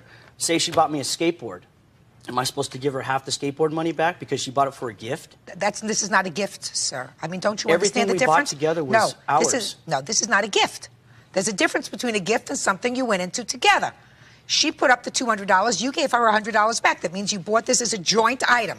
Assuming that you were married, it would be considered community property. Correct. Court would order it to be sold. You'd get 100. You'd get 100, or one of you would get the camera, and the other one would have to pay the other for half of its value. Do you understand? Yes. There's a difference between that and buying you a skateboard, sir, because you can only fit one behind on a skateboard, the last I looked. Right? Sure. All right, so $100, Miss Laporte, you have. Now, what about this $250? Well, when we were going out, I used to front Sean money for various bills, like his son's daycare, etc. Why did you do that? Because I loved him, and he always was responsible and always paid me back on time. I never had a problem with it until the end. And a couple weeks before we broke up, I lent him $250. Some of it was for daycare, and then others was to get him by until his checks came in from his clients. So I gave him the money, and then that following week we broke up, and he didn't pay me back on a couple of occasions. We met, we talked. He said that he would meet me to pay me back, and he never did. One time he told me he'd meet me at a restaurant. I waited for him for an hour. He never showed up. I called him the next day. He said he didn't feel he had to chase me around town to pay me back the money. Does any of that sound familiar to you? No. I mean, absolutely not. Your Honor, I have... Shut up! It just No, really... don't look at your feet. Look at my eyes. Okay. Does any of what she said about making appointments to meet her, to pay her back... Yes. Shh. Let me finish. Meeting her to pay her back the money. None of that sounds familiar to you? Meet her to talk about the issue that she thinks that I owe her the money when I paid her back. That's what we were supposed to meet for. I felt it was irrelevant to even meet with her, so I didn't. And she didn't have a pager or a phone, so I couldn't call her, so I didn't show up. I had a cellular phone on me that day. Just a second. Okay. Let me understand something.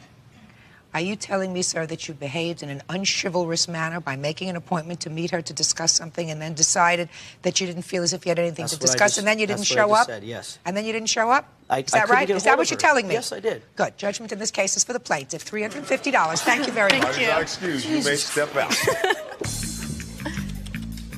We'll see. Out the back door to your right.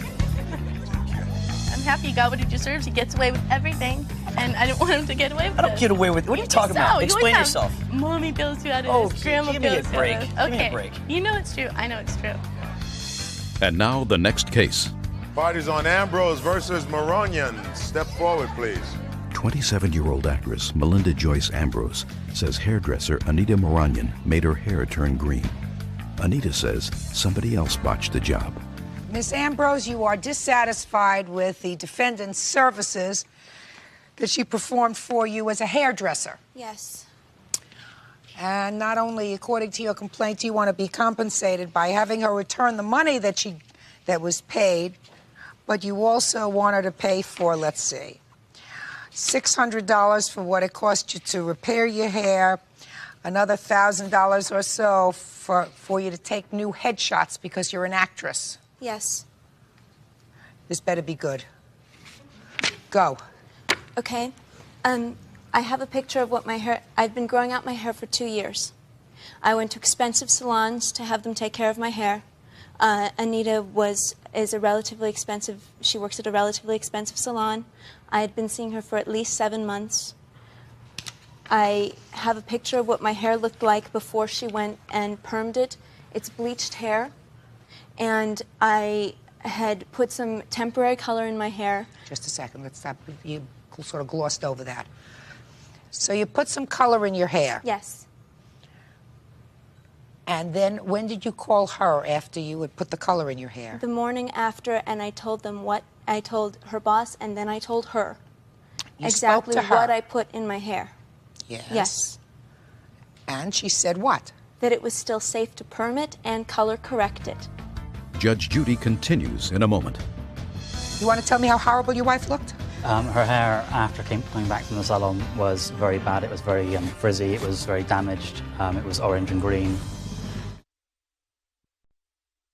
Real cases, real people. Judge Judy. Melinda Joyce Ambrose says hairdresser Anita Moranyan cut her hair too short, permed it, and turned it green. Anita says she warned her not to color her hair. Just a second. Color corrected, which means you put something in your hair. That was too dark. It was darker than I liked it. So then you made an appointment, and when did you go in? It was that morning. And what happened when you got there that morning? I checked with her again and again and again, and I said, I used Clairol. It's a version number 1. This is in my hair now. She obviously saw the color difference because she had been my sole hairdresser for 7 months. I said, are you sure it's safe to perm on this hair? Miss Ambrose, why did you take it upon yourself to do a home hair color on yourself if you had been going to very expensive salons for months and months? My hair turned out darker than I wanted it to, and so I thought it wouldn't be a problem for her to put basic rinse through my hair to... In a second. Okay. A basic rinse through to soften the color and to perm it. It's a non-ammonia, non-peroxide solution, and I told her exactly what it was, and I asked if it could be done. I was very clear about that. I mean, I asked her over and over so much that I felt paranoid, and she assured me that it was fine. She assured me that it was fine to do a color and a perm that day. Okay, so what did you do? I went in, got the perm done. It turned out stringy and strawy and awful. Most of the color washed out. Some of it basically baked in would be the right words. It stuck and wouldn't come out, and that turned kind of orange. There were parts that turned green. After Anita saw that, Anita looked at my hair. She told me not to see anyone for 2 days because it was really damaged. She couldn't color my hair that day because it was too damaged, even though she had agreed to at the beginning of that service. And basically let me go. She said not to touch it for 2 days and then to use a semi-permanent color, which is exactly what I did. Just a second. She told you to do another self-help? No, she she wanted to put the semi-permanent color in. Okay, so she told you to leave with the perm that you said was not good and not do anything for 2 days, and then you should come back to the salon for whatever corrective measures with regard to color she would do. Yes. And then what did you do? And I left out a detail, is that she cut off most of the green and the orange, making my hair basically a couple inches shorter than it is right now. Well, you wouldn't want green and orange in your hair. So then she told you to come back in 2 days. What did you do? In 2 days, I went to someone else who was not her, because I would never go back to somebody who did that to my hair again. Miss Ambrose, you're talking as if this lady did what she did to you on purpose. You don't believe that she did this to you on purpose. She told me, hey, Your Honor. You don't believe she did this to you on purpose. Not on purpose, out of seeking money and out of negligence, yes. Okay, now I'll hear you. First of all, she's calling, I mean, I'm not a better actress than she is. She's acting, but I don't know how to act.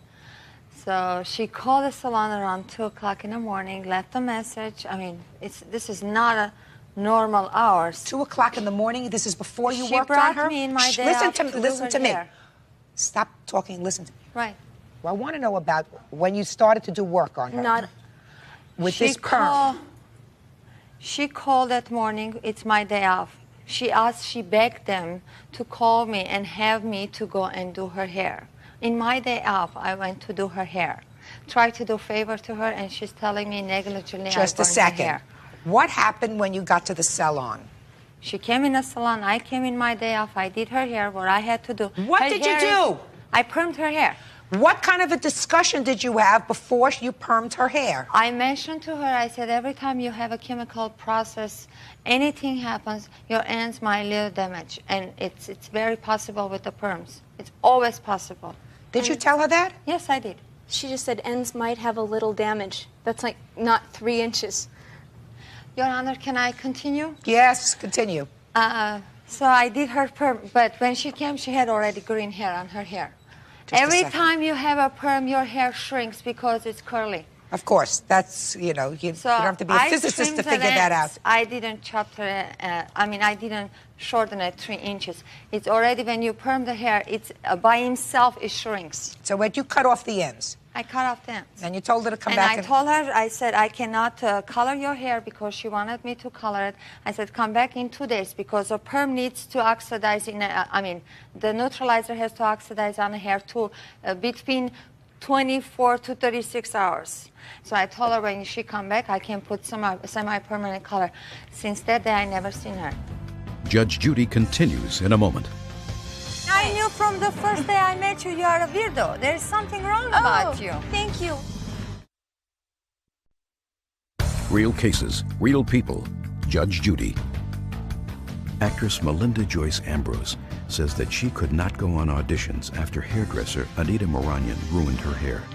Anita says she's not the one who ruined it. In order for me to say to you, I'm comfortable with any of your allegations, you had been using this lady for 7 months.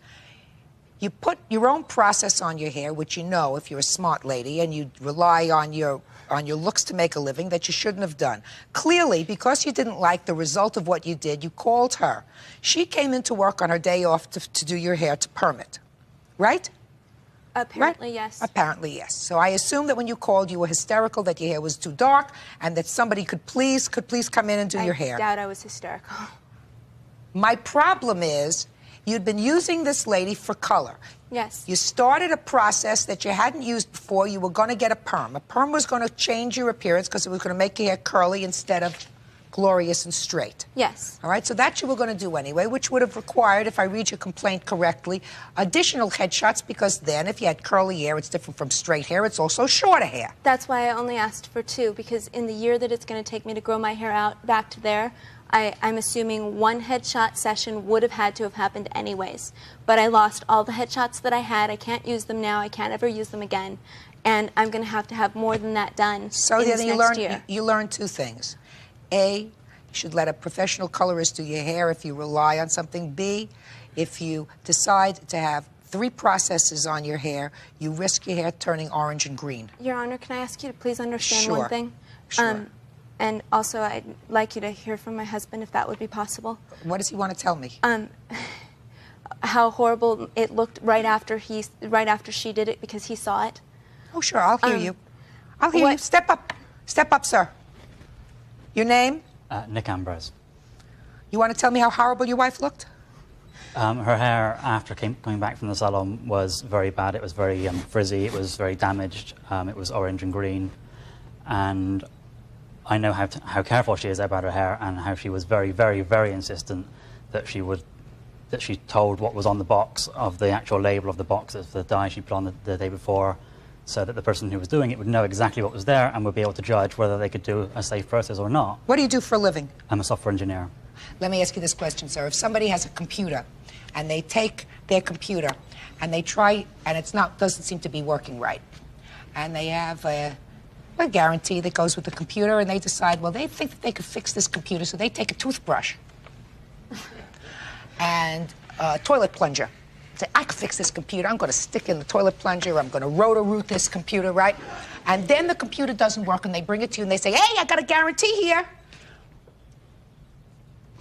The computer doesn't work. And you say, listen, there's an intervening thing here. There's an intervening thing here. You took this toothbrush, you took this toilet plunger, you try to fix the computer yourself. I don't understand why a woman who has been going to what she says to me is an expensive salon for 7 months, one night gets a bee in her bonnet that she wants to change her hair color, goes down to a drugstore and buys a box of something for $2.98 and puts it in her hair, or for $4.95 and puts it in her hair. And then she's so hysterical because of the way she looks that she can't even wait for this lady to come in on her regular day. She's got to come in the very next day and not say to her, listen, could you just fix the color for me, throw a rinse in, I just want to get it back, but comes in and says, I want my hair permed. Judge Judy is ready to rule. You had here a dissatisfied customer. Right. Your dissatisfied customer paid you $125 for a process that she was dissatisfied with. Let me tell you what good business is. Good business is saying to a dissatisfied customer, listen, I'm sorry that you were dissatisfied. You've been my customer for 7 months. You've paid me for 7 months. You're dissatisfied. I don't think I did anything wrong, but you're dissatisfied with the service. I don't want you to be dissatisfied. I'm going to give you back your $125. That's what you originally called for, correct? You said you called because you wanted your money back. Yeah. And she wanted more. Hey!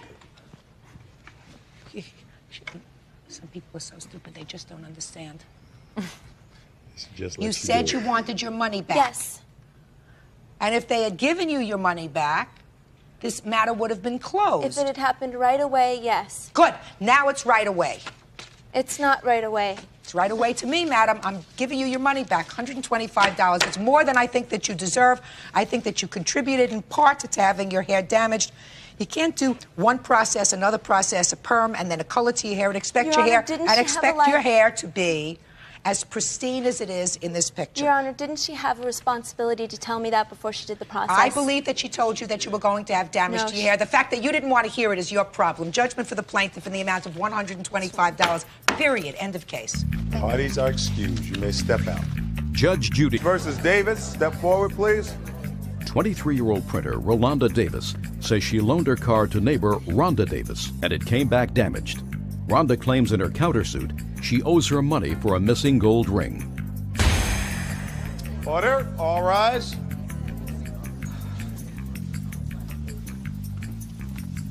Your Honor, this is case number 240 on the calendar in the matter of Davis versus Davis. Parties have been sworn in. Judge, you may be seated. I'm going to try to make this rather complicated case as simple as I can. You are not related to each other, even though you have the same last name. No. You are neighbors. Yes. She borrowed your car. Yes, she did. And it was involved in some sort of a traffic accident, and it was damaged. Correct. Right? Yes. And you want her to pay for the damage to the car. Yes, I do. She says that while you were babysitting for her, jewelry was stolen from her house. So she's countersuing you for the jewelry. She said, therefore, she doesn't have to pay for the car. Is that this case? Yes, it is. So at least we have one thing that's a given. You damaged her car. Yes. Now, in what month, date and month, did you damage her car? And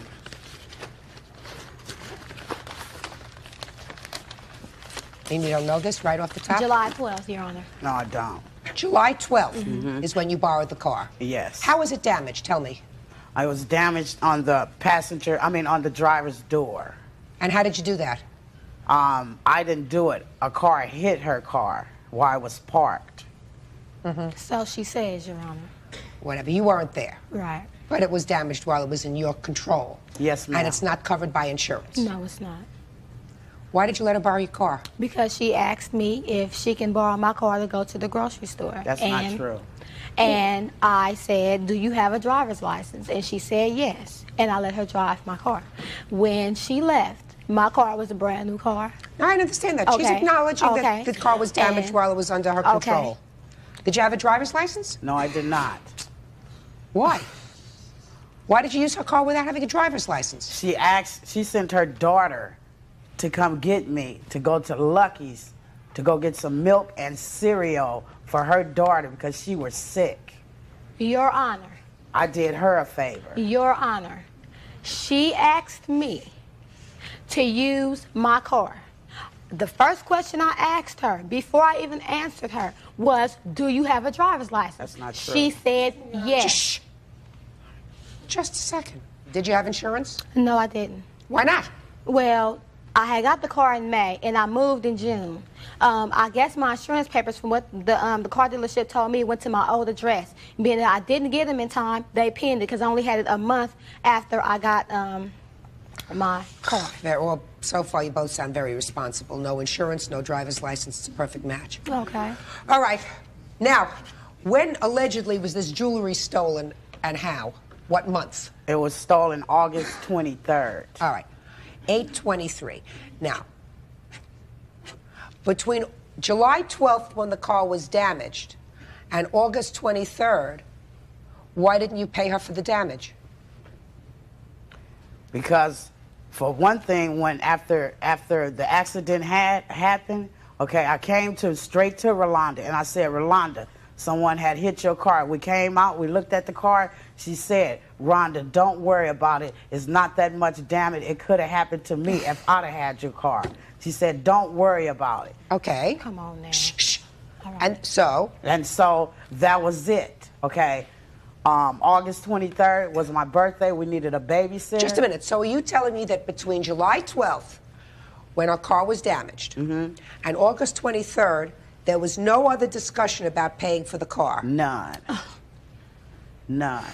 Okay. You say there was? Yes, there was. When was there? When she came back, when she pulled back into the parking lot, and I came outside and seen my car, and I'm just shaking my head, and she was like, Rolanda, I'm going to help you fix your car.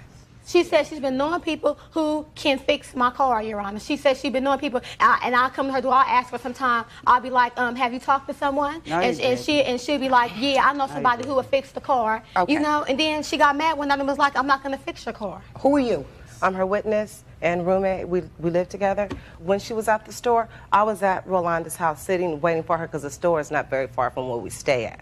Okay, when she came back, all three of us walked out where the car is parked at in front of our apartment building, and we looked at the car.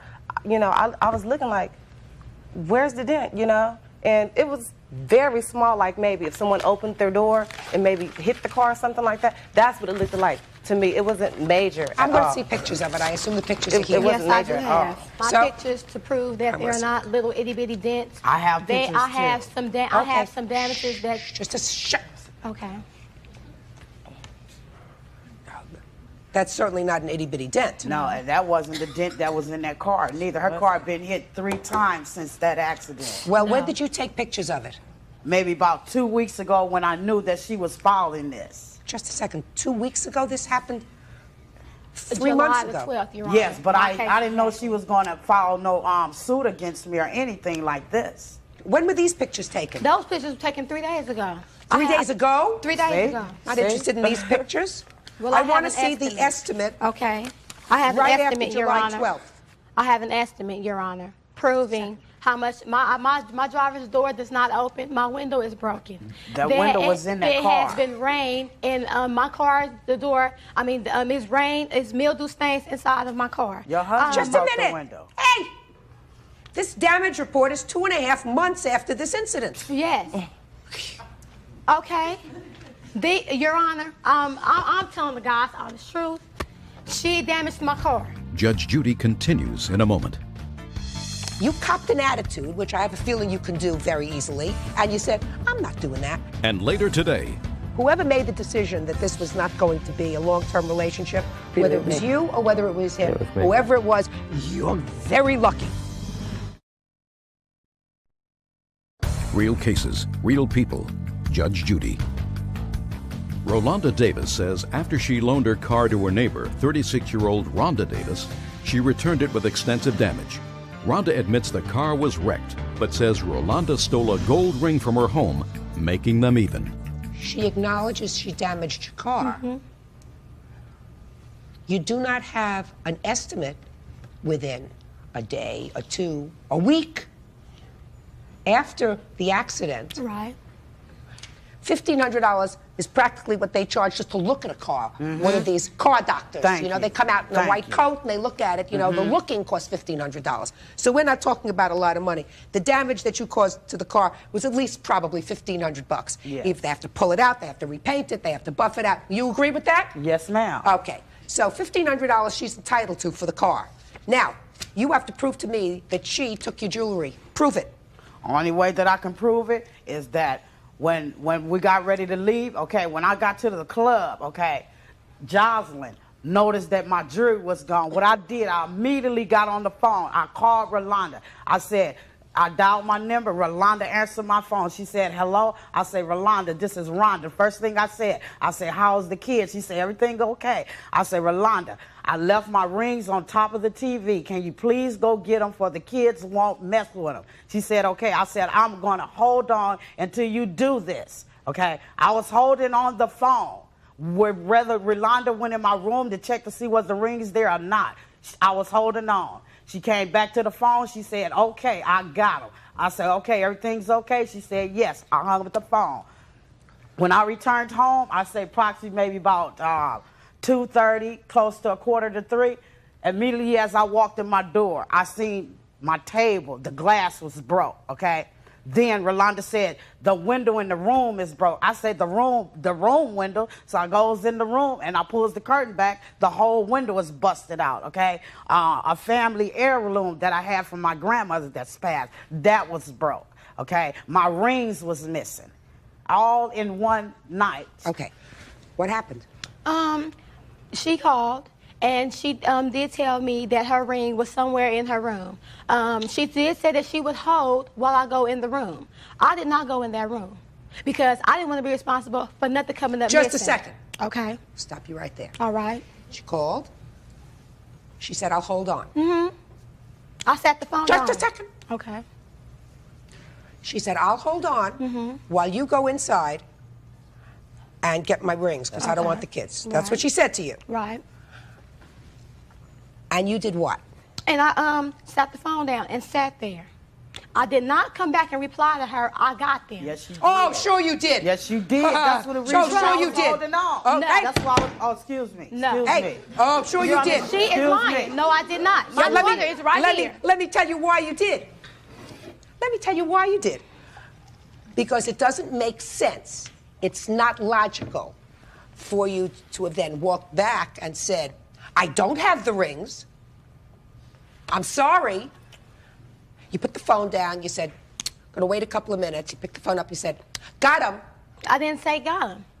What did you say? I told her I was not going in her room because I wasn't going to be responsible. No, you didn't. That's what I said. Oh, you did. Please, I didn't give me a leave break. out that living room. Give. Your Honor, You got that my is rings. the truth. I didn't leave out the living room. Oh, I believe it. I stayed How you right know the next door bedroom to window her. was Listen to broke? me. Listen to me. Okay. Either way, okay. You're responsible. She's absolutely right. Either way, you're responsible. She called you. That's what You I were did. babysitting for her children. She said, I left my rings. Please go inside and secure them. Instead of doing that, you copped an attitude, which I have a feeling you can do very easily, and you said, I'm not doing that. You took the phone, put it down, waited a minute, picked it up and said, I got him. That's what she did. No, I didn't, Your Honor. Sure you did. Tell me what rings were missing. This is the rings right here. I have the things from the rings and everything. They're not even finished paying for. Here's everything for the rings. It's the ones that's a room at all. That's your problem. Circle. Then you lied. Here's No, my I didn't. stuff. Oh, for sure my- you did. For my table. Oh, sure I you didn't- did. I got How? the window fixed, but not the table. How, but Your this Honor? is How did you lie? Yeah. You lied because you told her I got the rings. No, Here I we go, didn't. right I here. Oh, I never believe you told her did. that. Listen, I may be wrong. I was wrong once in 1950. I don't remember what it was, but I'm sure I was wrong And once this in day, 1950. too, Your Honor, because I didn't say that to her. Be quiet. Judge Judy is ready to rule. And later today, You are so full of baloney. Am I? You are so full of baloney. But you're a very quick thinker. real cases, real people. Judge Judy. This case is going to turn out to be a wash, you know. Because I believe that you should have paid for the car, for the damage to the car. I believe that's true. And I believe Miss Attitude over here decided that she was tired of asking you to pay for the car and made things sort of even. Your lawsuit is dismissed. Your countersuit is dismissed because they're just for about the same amount of money. The loss of the rings, the damage to her car, it's a wash. with me. That's all. Thank you. Parties are excused. You may step out. Out the back door to your right, please. And now the next case. Parties on Penda versus Crane. Step forward, please. 55-year-old engineering assistant Dee Pender says she bought a computer for 43-year-old Robert Crane while the two were dating. Robert claims he knows nothing about it. While you and the defendant were dating, you claimed that you bought a computer for him. He agreed to pay you for the computer. Stop dating. And he hasn't paid you for the computer. Right. That's simple? Right. He says he doesn't know what you're talking about. You never bought him a computer. He doesn't know about a computer. Is that right? Correct. Interesting. So, how long were you dating before you bought him this computer, and tell me why you did in the first place? Probably about 4 months I was dating him, and he was over that night, and we had talked about that I might get a computer. And I was on the phone, and he came in, and he says, "Oh, you're ordering a computer?" And I said, "Yeah." He says, that's not right. "Could, do you think I could get one too?" And I said, "Well, I'll ask." So I asked, and she said, "You can buy as many as you want." Where were you ordering these from? Through my company, that I work for. Were you getting a good deal on them? Yes. Is that the idea? Yes, uh-huh. Go ahead. They offered them to the employees only. And she said, yes, I could get as many as I wanted. I said, okay. He says, well, put it on your charge for me, and I'll pay you back next month. Fact is, he says, I'll pay the whole bill off. And I went, shh, wait till I'm done. So I finished ordering 2 computers and got off the phone. He says, yeah, he says, I'll pay the whole bill off. Everything on your bill I'll pay off. Yours and mine and anything else that's on there. He said, I make plenty of money. He said, no problem. And I said, no, you pay what you owe me. I pay my own bills. How much was the computer that you bought for him? In the end, by the time we got everything on there was $1,943.55. That's what it finally came to. Okay. So he comes over and he says, I make $15,000 a month. Here's my check stub. I'll show you. And I looked and I went, whoa. And he says, yeah, I make plenty of money. Don't worry, I'll pay the whole thing. I said, no, just pay your bill. That's all I want. And so the bill came in, and he says, well, the next month, he says, I'm a little short of cash. Can I just make the payment this time? He said, actually, I'll pay it when my tax check comes in. He said, that'll be in the next week. And I said, okay. I said, you know, pay $100 on this. Okay. So did he give you $100? Yes. Yes, he paid me $100. Well, let me ask you this question. Have the computers been delivered? Oh, yeah. Oh, yeah. They were delivered the next month. Did you talk to him about his computer? Oh, yeah. He said, yeah, he liked it. He thought it was great. What kind was it? A Micron? Micron, I believe. Here it is, right here. Okay. And which credit card did you put it on? My Citibank Visa. Okay. There's a little note here that he left tagged on my car after he moved out in the middle of the night in his handwriting saying, I will pay you. He put this on my car. I put the date up there of the day he left it on my car. Let me have it, please.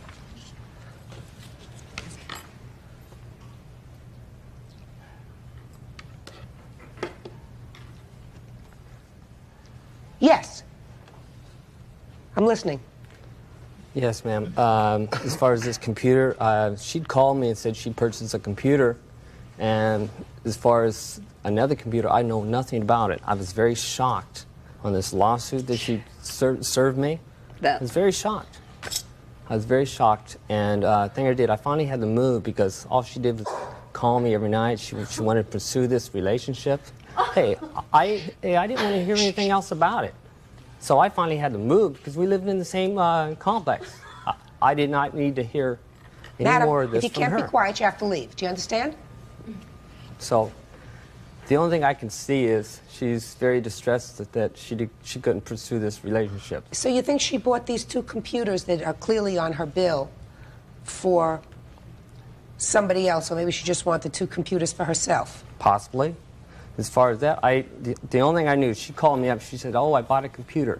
Oh, you did? Okay, fine.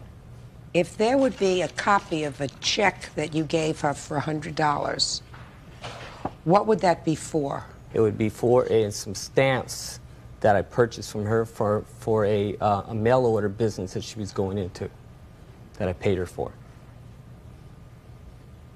You are so full of baloney. Am I? You are so full of baloney. But you're a very quick thinker.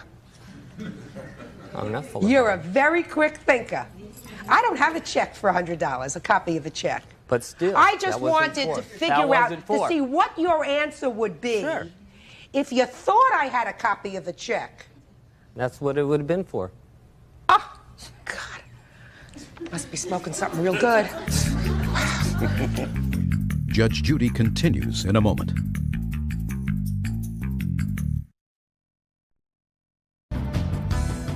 $1,943.55 is what your Visa bill shows. Does very fancy footwork, Ms. Pender. You're very lucky that whoever made the decision that this was not going to be a long-term relationship, whether it was you or whether it was him, whoever it was, you're very lucky. Yes. Earth to Mr. Crane. You can't pull the wool over everybody's eyes all the time, sir. I'm sorry. What were the interest charges since this purchase was made? His interest charges, we're going to give him credit for the $100, even though he now says it's for stamps. And also lost wages because same time he moved, his company moved. And it took me 2 days to find out where they were. You're going to, listen, you're going to chalk that up to experience. Okay. All I want to know is the interest. It's $320. She had a business card all along. 2163, right? That's what you got there. That's what I got there. Judgment for the plaintiff in the amount of $2,163. Parties are excused. You may step out. Judge Judy will continue in a moment. And step forward, please. 17-year-old Kelly Atkinson says she started dating Daniel Cope when she was only 15. Now broken up, she's suing him for money he took when they were lovers. Order. All rise. Quiet, please. Judges number 278 on the calendar in the matter of Atkinson versus Cope. Parties have been sworn in. You may be seated. Have a seat, please. How old are you? 25. Did you know how old she was when you started to date her? Yes. How old was she? 15. And you were 23? Yes, ma'am. That's very dumb. It's a lesson well learned. Because in addition to everything else, it's a felony. Right? Yes. Now, Miss Atkinson, this is your mother? Mm-hmm. You're 17 now. Yes, I am. So this suit was really filed by you on behalf of your daughter. You say that you loaned him money. Loaned him $2,000. For what? Repairs on his pickup truck. Bills that I paid for him. Like what? Gas and power. Very, very, very often he would take me to the bank to get $20 out so he could get back and forth to work for a night. I have a copy of all my bank receipts for the time that we were dating. Where did you meet him? He is an old friend of mine's boyfriend's brother. Yeah. And we were just introduced one day, and we were friends for about 5 months, and then it went from there. Did your mother know that you were dating him? Yes, she did. Did you think it was a good idea? He wasn't like a normal 23-year-old. He was more like a 19-year-old. Seemed, and they were friends first. That's not unusual. So he's 23 going on 19. And your daughter was 15 going on 16. Yeah. So you didn't think it was so terrible. Did you know that they were intimate? Not for a long time, no. So you took some money from her? The loan was offered to me. What I did borrow from her, yes. Didn't take. Well, tell me. It was offered. Right. And you took it? It was offered It was as a loan. offered several times, and I did take it. Yes, I borrowed, yes. Why? Not $2,000. How much? $800. Well, $800 in one lump sum. Yes, ma'am. We're talking about little bits at a time. No, ma'am. No, ma'am. All the withdrawals listed on there, there's only, I think, one deposit that I made for my birthday on April 8th. All the rest of the withdrawals were not from me personally using the money, but from him using the money. You mean using it to go out on a date, maybe? No, to take it and pay his bills, or to, for instance, I bought him a differential. He needed a differential. I loaned him the $150 as a deposit down on the differential for his... Does that sound familiar? No, ma'am. No, ma'am. I've been self-sufficient since I was 18 years old. I paid all my bills. No. And no, she did not pay no gas, power, or electric bill. She loaned me, which was offered, $800, which I paid back. Now, I don't know where she comes up with this, no. How much did you have in this account when you started dating? To start out with, $2,200. And prior to dating him, had you taken any money out of that account? No, that account was saved up. I've been saving that money since I was 6 years old to go and buy a car when I was 16 or to go to college. So what you're telling me is there were no withdrawals made from that account? None. Zero. Is that correct? That's correct. Step up here, please, with your daughter.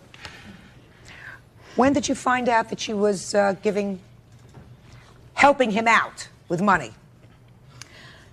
The first time I found out about it was his ex-girlfriend left a message on our answering machine telling Kelly that she would never get her $2,000 back, and a few other things she left on. And that was the first time I realized, uh-oh, she's really done it.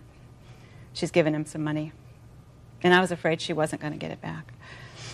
And when Mom confronted me, I did lie to her because I was trying to protect him. When did you break up with him? When? At the end of August. Why? He put his boot through the window of my parents' truck, kicked me in the face with it. Why? Lots of fights. We were in the middle of another fight, and it ended up in a domestic dispute. Did you call the police? Yes, I did.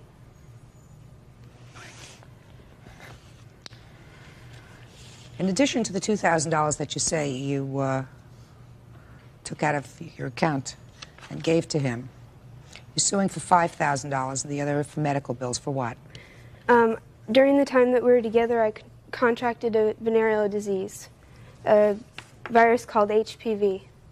There's a letter from my doctor and bills, my medical bills for the last year.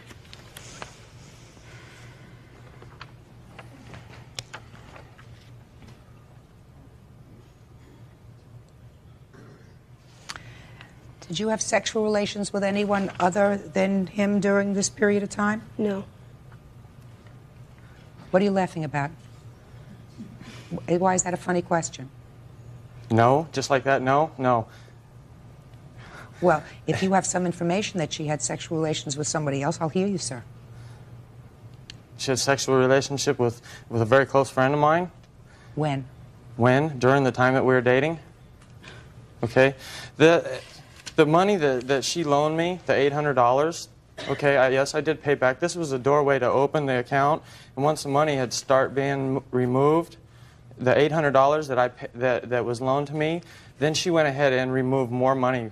Okay, whenever I caught up to this, and I confronted her about this, you know, spending money to go here, go there, I said, Kelly, you can't do that. That's not right. Show me proof that you paid back the $800. Show me proof that I borrowed $2,000. Judge Judy continues in a moment. When you fool around with jailbait, you sort of accept the consequences of that, sir. And later today... You're not a man. You're a little weasel. Because your whole family. Just put him away for 20 years. So. You know what? You're all going to jail. Real cases, real people. Judge Judy. Kelly Atkinson is suing her former boyfriend, Daniel Cope, for money he took when they were dating. She also claims Daniel gave her a sexually transmitted disease and wants him to pay for her medical bills. Now, you answered one question that I posed to you, sir, with a different answer. I asked you how you knew that she was having sexual relations with somebody else at the same time she was having sexual relations with you. And you are telling me about $800. How do I know? Yes. Because I drove over to my buddy's house. That's where she'd spent the night instead of over at my house like she told her mother. Yes. Yes. Okay, I caught them. You caught them what? I caught them in the house.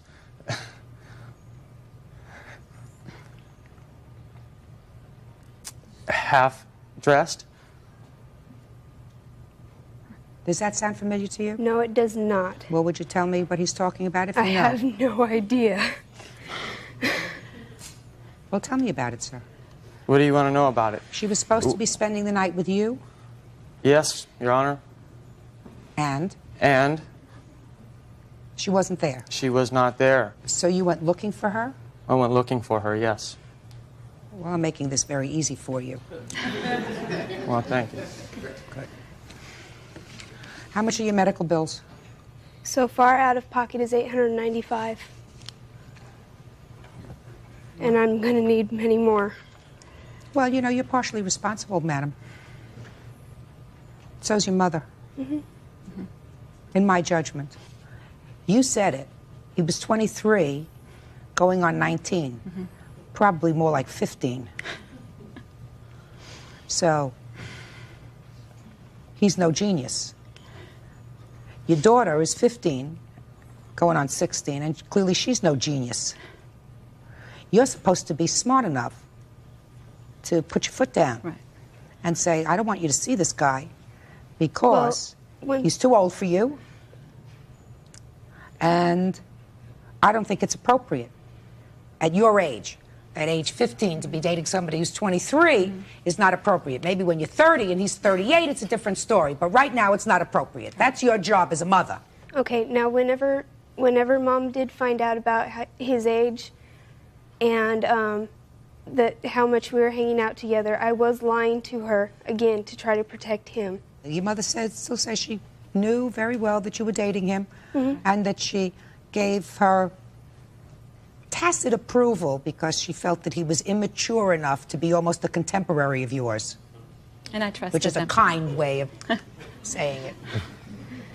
Very kind. Very kind. So you bear part of this responsibility. You know.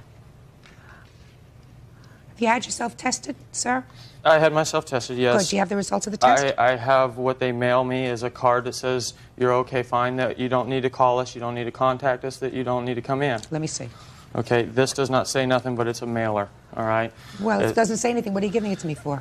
That's the only thing that I do have. Okay, if otherwise I'd have been notified, say, you know, I'd have gotten a phone call saying, come in, we need to discuss this.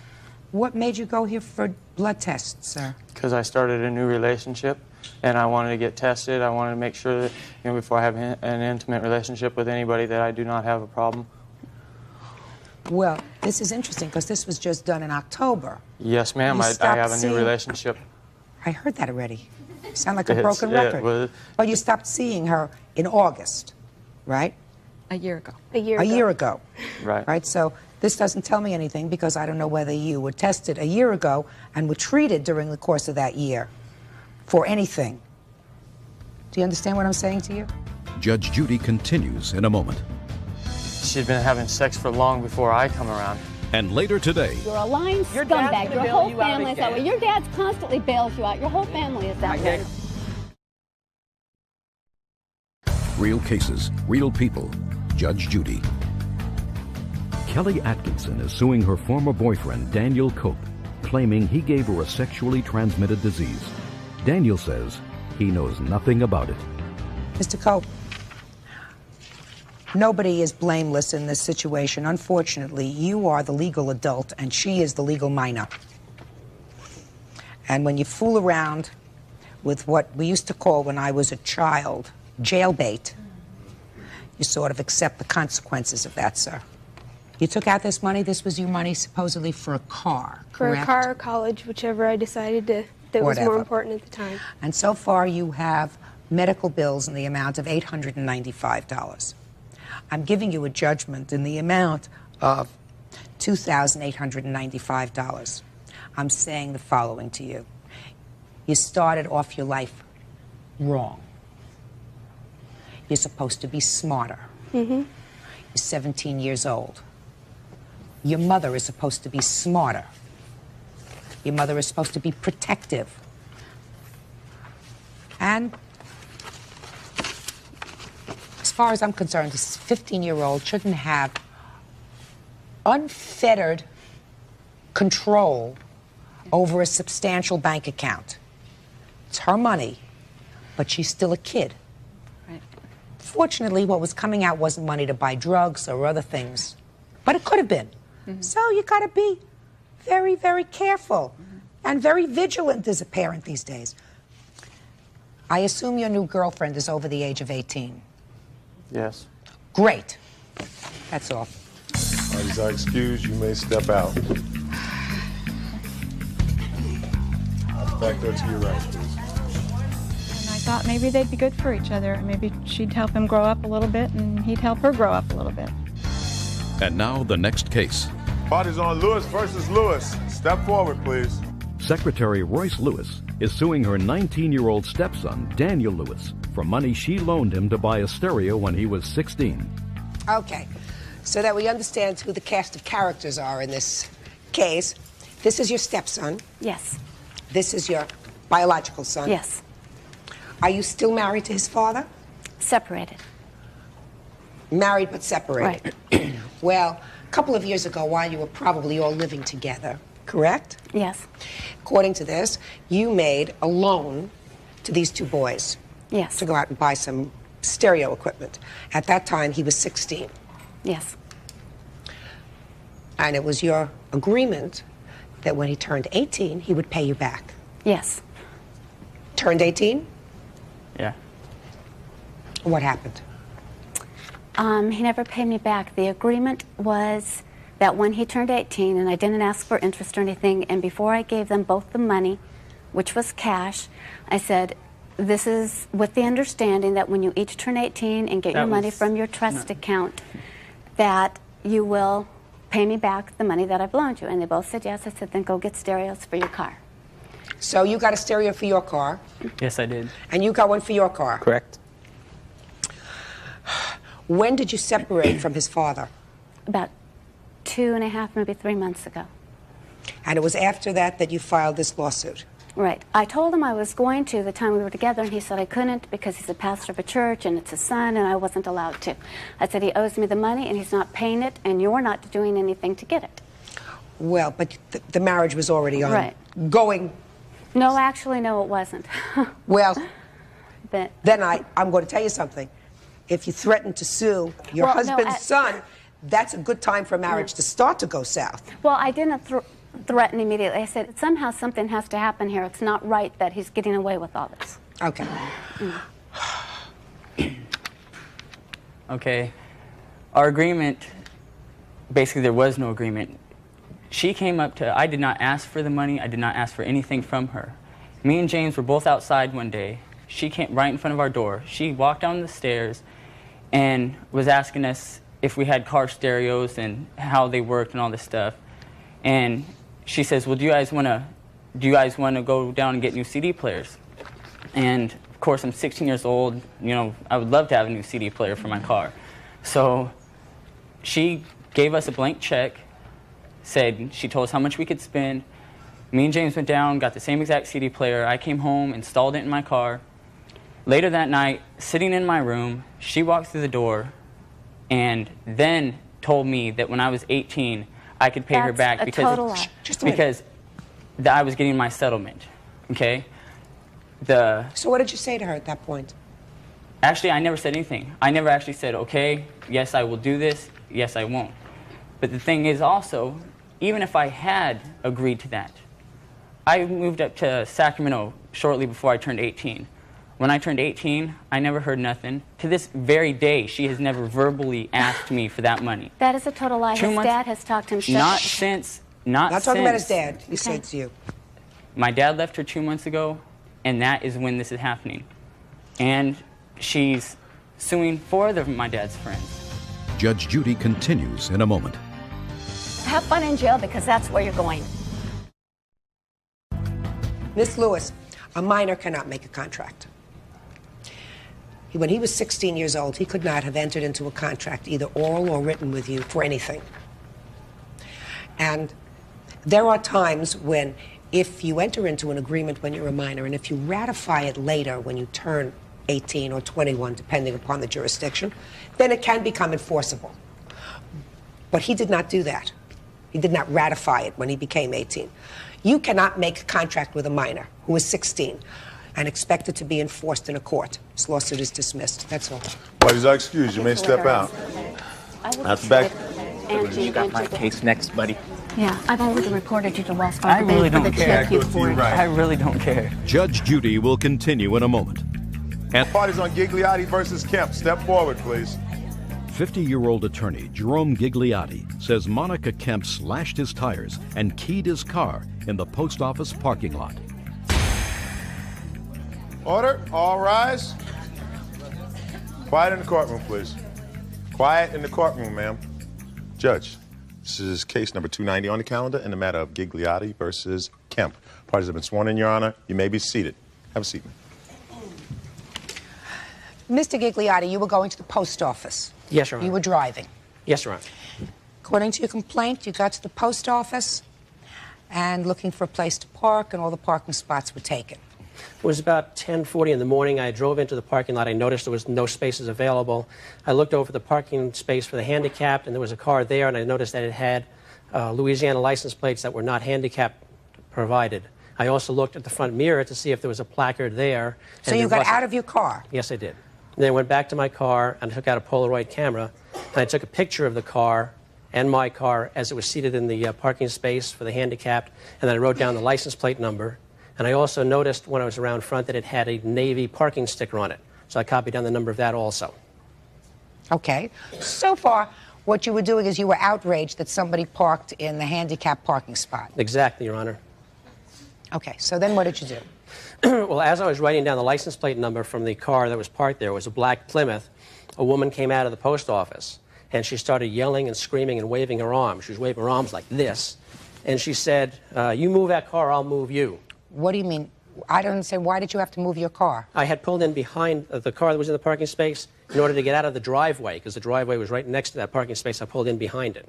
So you blocked the car? Yes. Now, when you looked inside the car, did you see anybody in the car? I didn't notice anybody at that time, Your Honor. Okay, so you had now blocked the car, and the woman came out and said, you better move the car. Yes. What did you do? She was yelling and screaming, and I was absolutely certain that she was going to cause some violence. So I walked away from her and walked into the post office and called the police. Why didn't you just get into your car and move your car? I didn't think I had that much time. She was coming at me rather fast, rather loud. Order. Yeah, go ahead. And while I was waiting in the post office, Miss Corbett, who was going to be the witness, came in and said, is that your car with the handicap placard in the parking lot? And I said, yes, it was. And she said, that woman just keyed your car. And I went out to the parking lot to see if I could see where she had keyed the car, but she was still walking up and down between the two cars, yelling and screaming and throwing her arms around. So I didn't go out there. I just waited until the police came. And when the police came, I did go out and I inspected the car, and it had been keyed, the entire driver's side. Okay.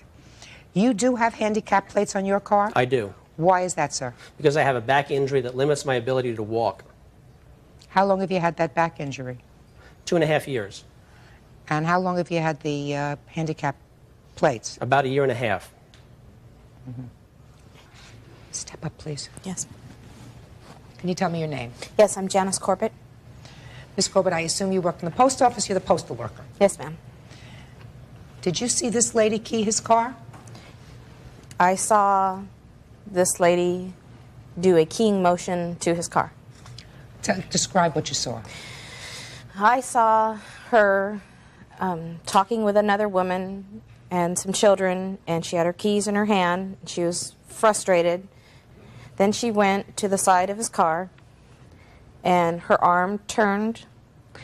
I could not actually see the key in her hand at this moment, but her arm was turned, so I could see this part, and she walked stiff-armed alongside the car. Okay. Ms. Kemp? Yes. According to your complaint, and you have a countersuit against the plaintiff for unlawful imprisonment of both you and your children, who you say were in the car. Yes. How many children did you have in the car? 3. How old are they? At the time, the twins were 4 months old, and Nicholas was 5 years old. Okay. What were you doing at the post office? I went to the post office that morning to mail a few letters and to purchase stamps. I did pull in to a handicapped spot. Yes, I know that was wrong, but thinking that I would be in there 2 to 3 minutes, I knew I would be right back out. I just didn't think there would be a problem. So, and I was in a hurry because I went there before I brought Nicholas to school. So we went into the post office, my kids and I did what I had to do. I stopped at the front counter to make out some things on the... How are you holding the twins? They were in a stroller. So you actually took them out of the car and put the twins in the stroller? Yes. And Nicholas was with you? Yes. Right? Yes. Okay. And we went into the post office. Like I said, on the way out, I stopped at the desk to put the stamps on and all. So I did that. We went back to the car. He said I was waving my arms. I didn't even recognize him because I was in such a hurry to get Nicholas to school. But I got in the car. As I looked back to see if my pathway was clear, then I realized he was parked behind me. So that parking lot is really small. So I thought maybe he was just trying to maneuver his way out of it. He didn't move. So I just sat there and waited a second because I didn't really know what he was doing.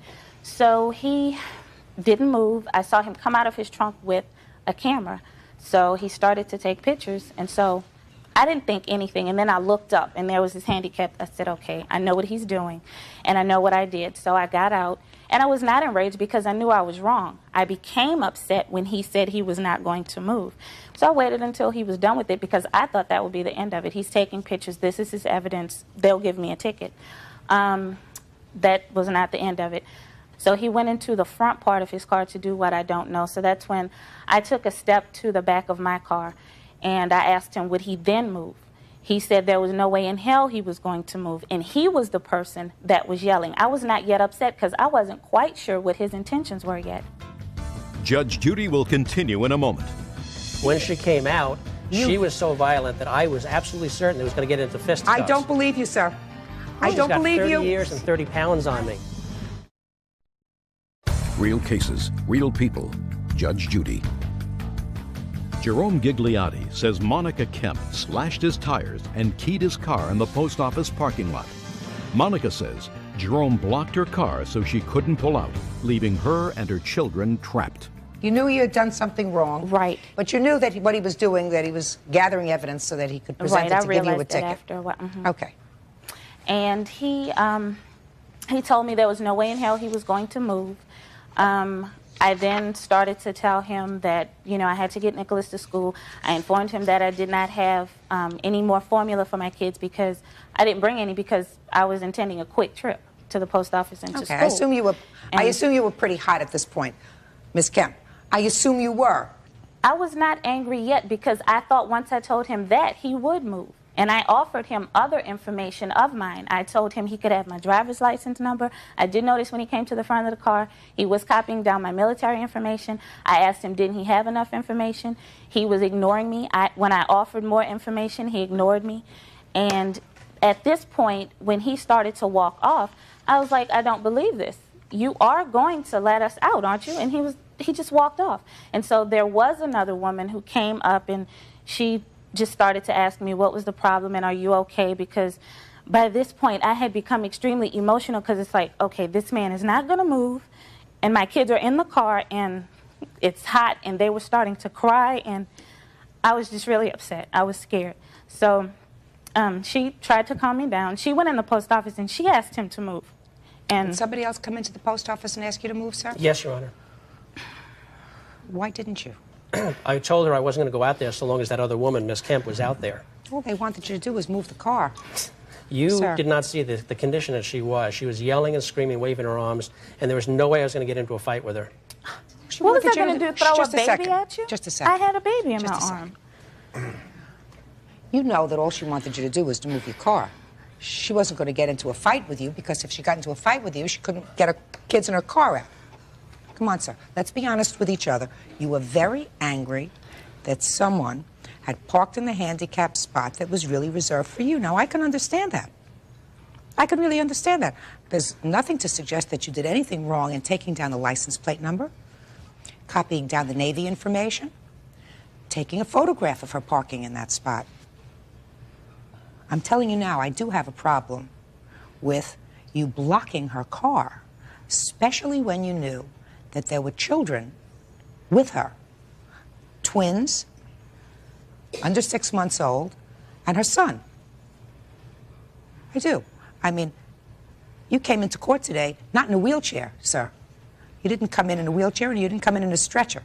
So I don't know how come it is that you got a handicapped parking placard. I have difficulty walking too sometimes. Nobody's going to give me a handicapped parking placard. Right? Even a bird here sometimes gets tired, right, Bert? So, can't get a holier-than-thou approach to life, sir, and look at everything reasonably. I mean, this is a situation that was a fast-paced situation, but try to have a little understanding. She was prepared to get a ticket. You could have seen to it that she got a ticket, but you went a little overboard. Now, that doesn't excuse the fact that you keyed his car. I did not key his car. Somebody keyed his car. Let me see the pictures of your car. Come on, Miss Kemp. So far, you've been very honest with me. So far, I believe you've been very honest with me. I have been. That's right.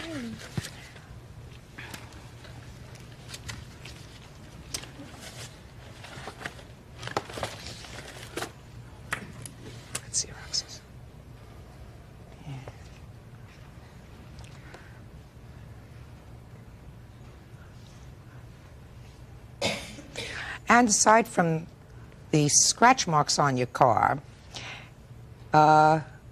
you also had a blown tire, is that right? No, Your Honor, it wasn't blown, it was What was it? slashed. I have a cast of the tire here that shows it's a very neat cut. And when I took it into the tire repair place, they said they couldn't patch it and that it had gone about ½ an inch into the tire. And it's a very narrow cut, so you can see there was a cut and there wasn't road damage.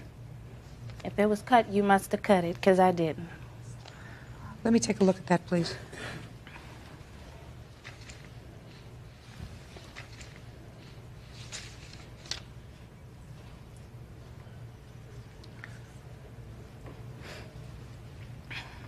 Well, it's kind of hard to slash a tire with a key. May I say something? Sure. I would like to know if his tire was slashed, how did he back out to let me out? How did he get out? I just said to you, I don't think he can establish through any witness that he has today that you did anything to the tire of his car. That's not what this witness said. Miss Kemp, look at me, dear. I'm looking. Keying his car. Say, Miss Kemp,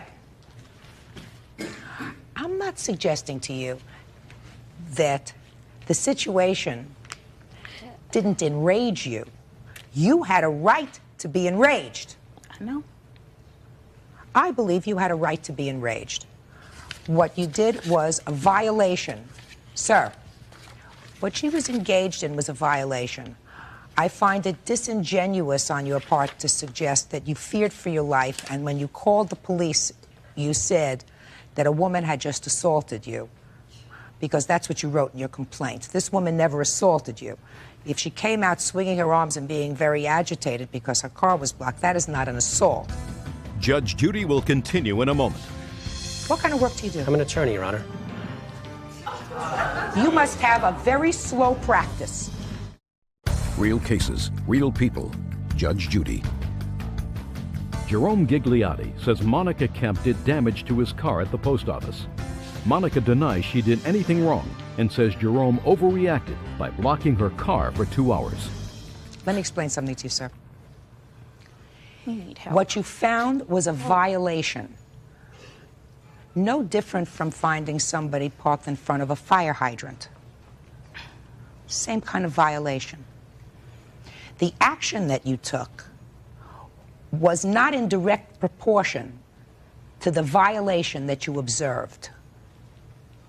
Once, sir, you observed this lady and her children. She had 3 little kids.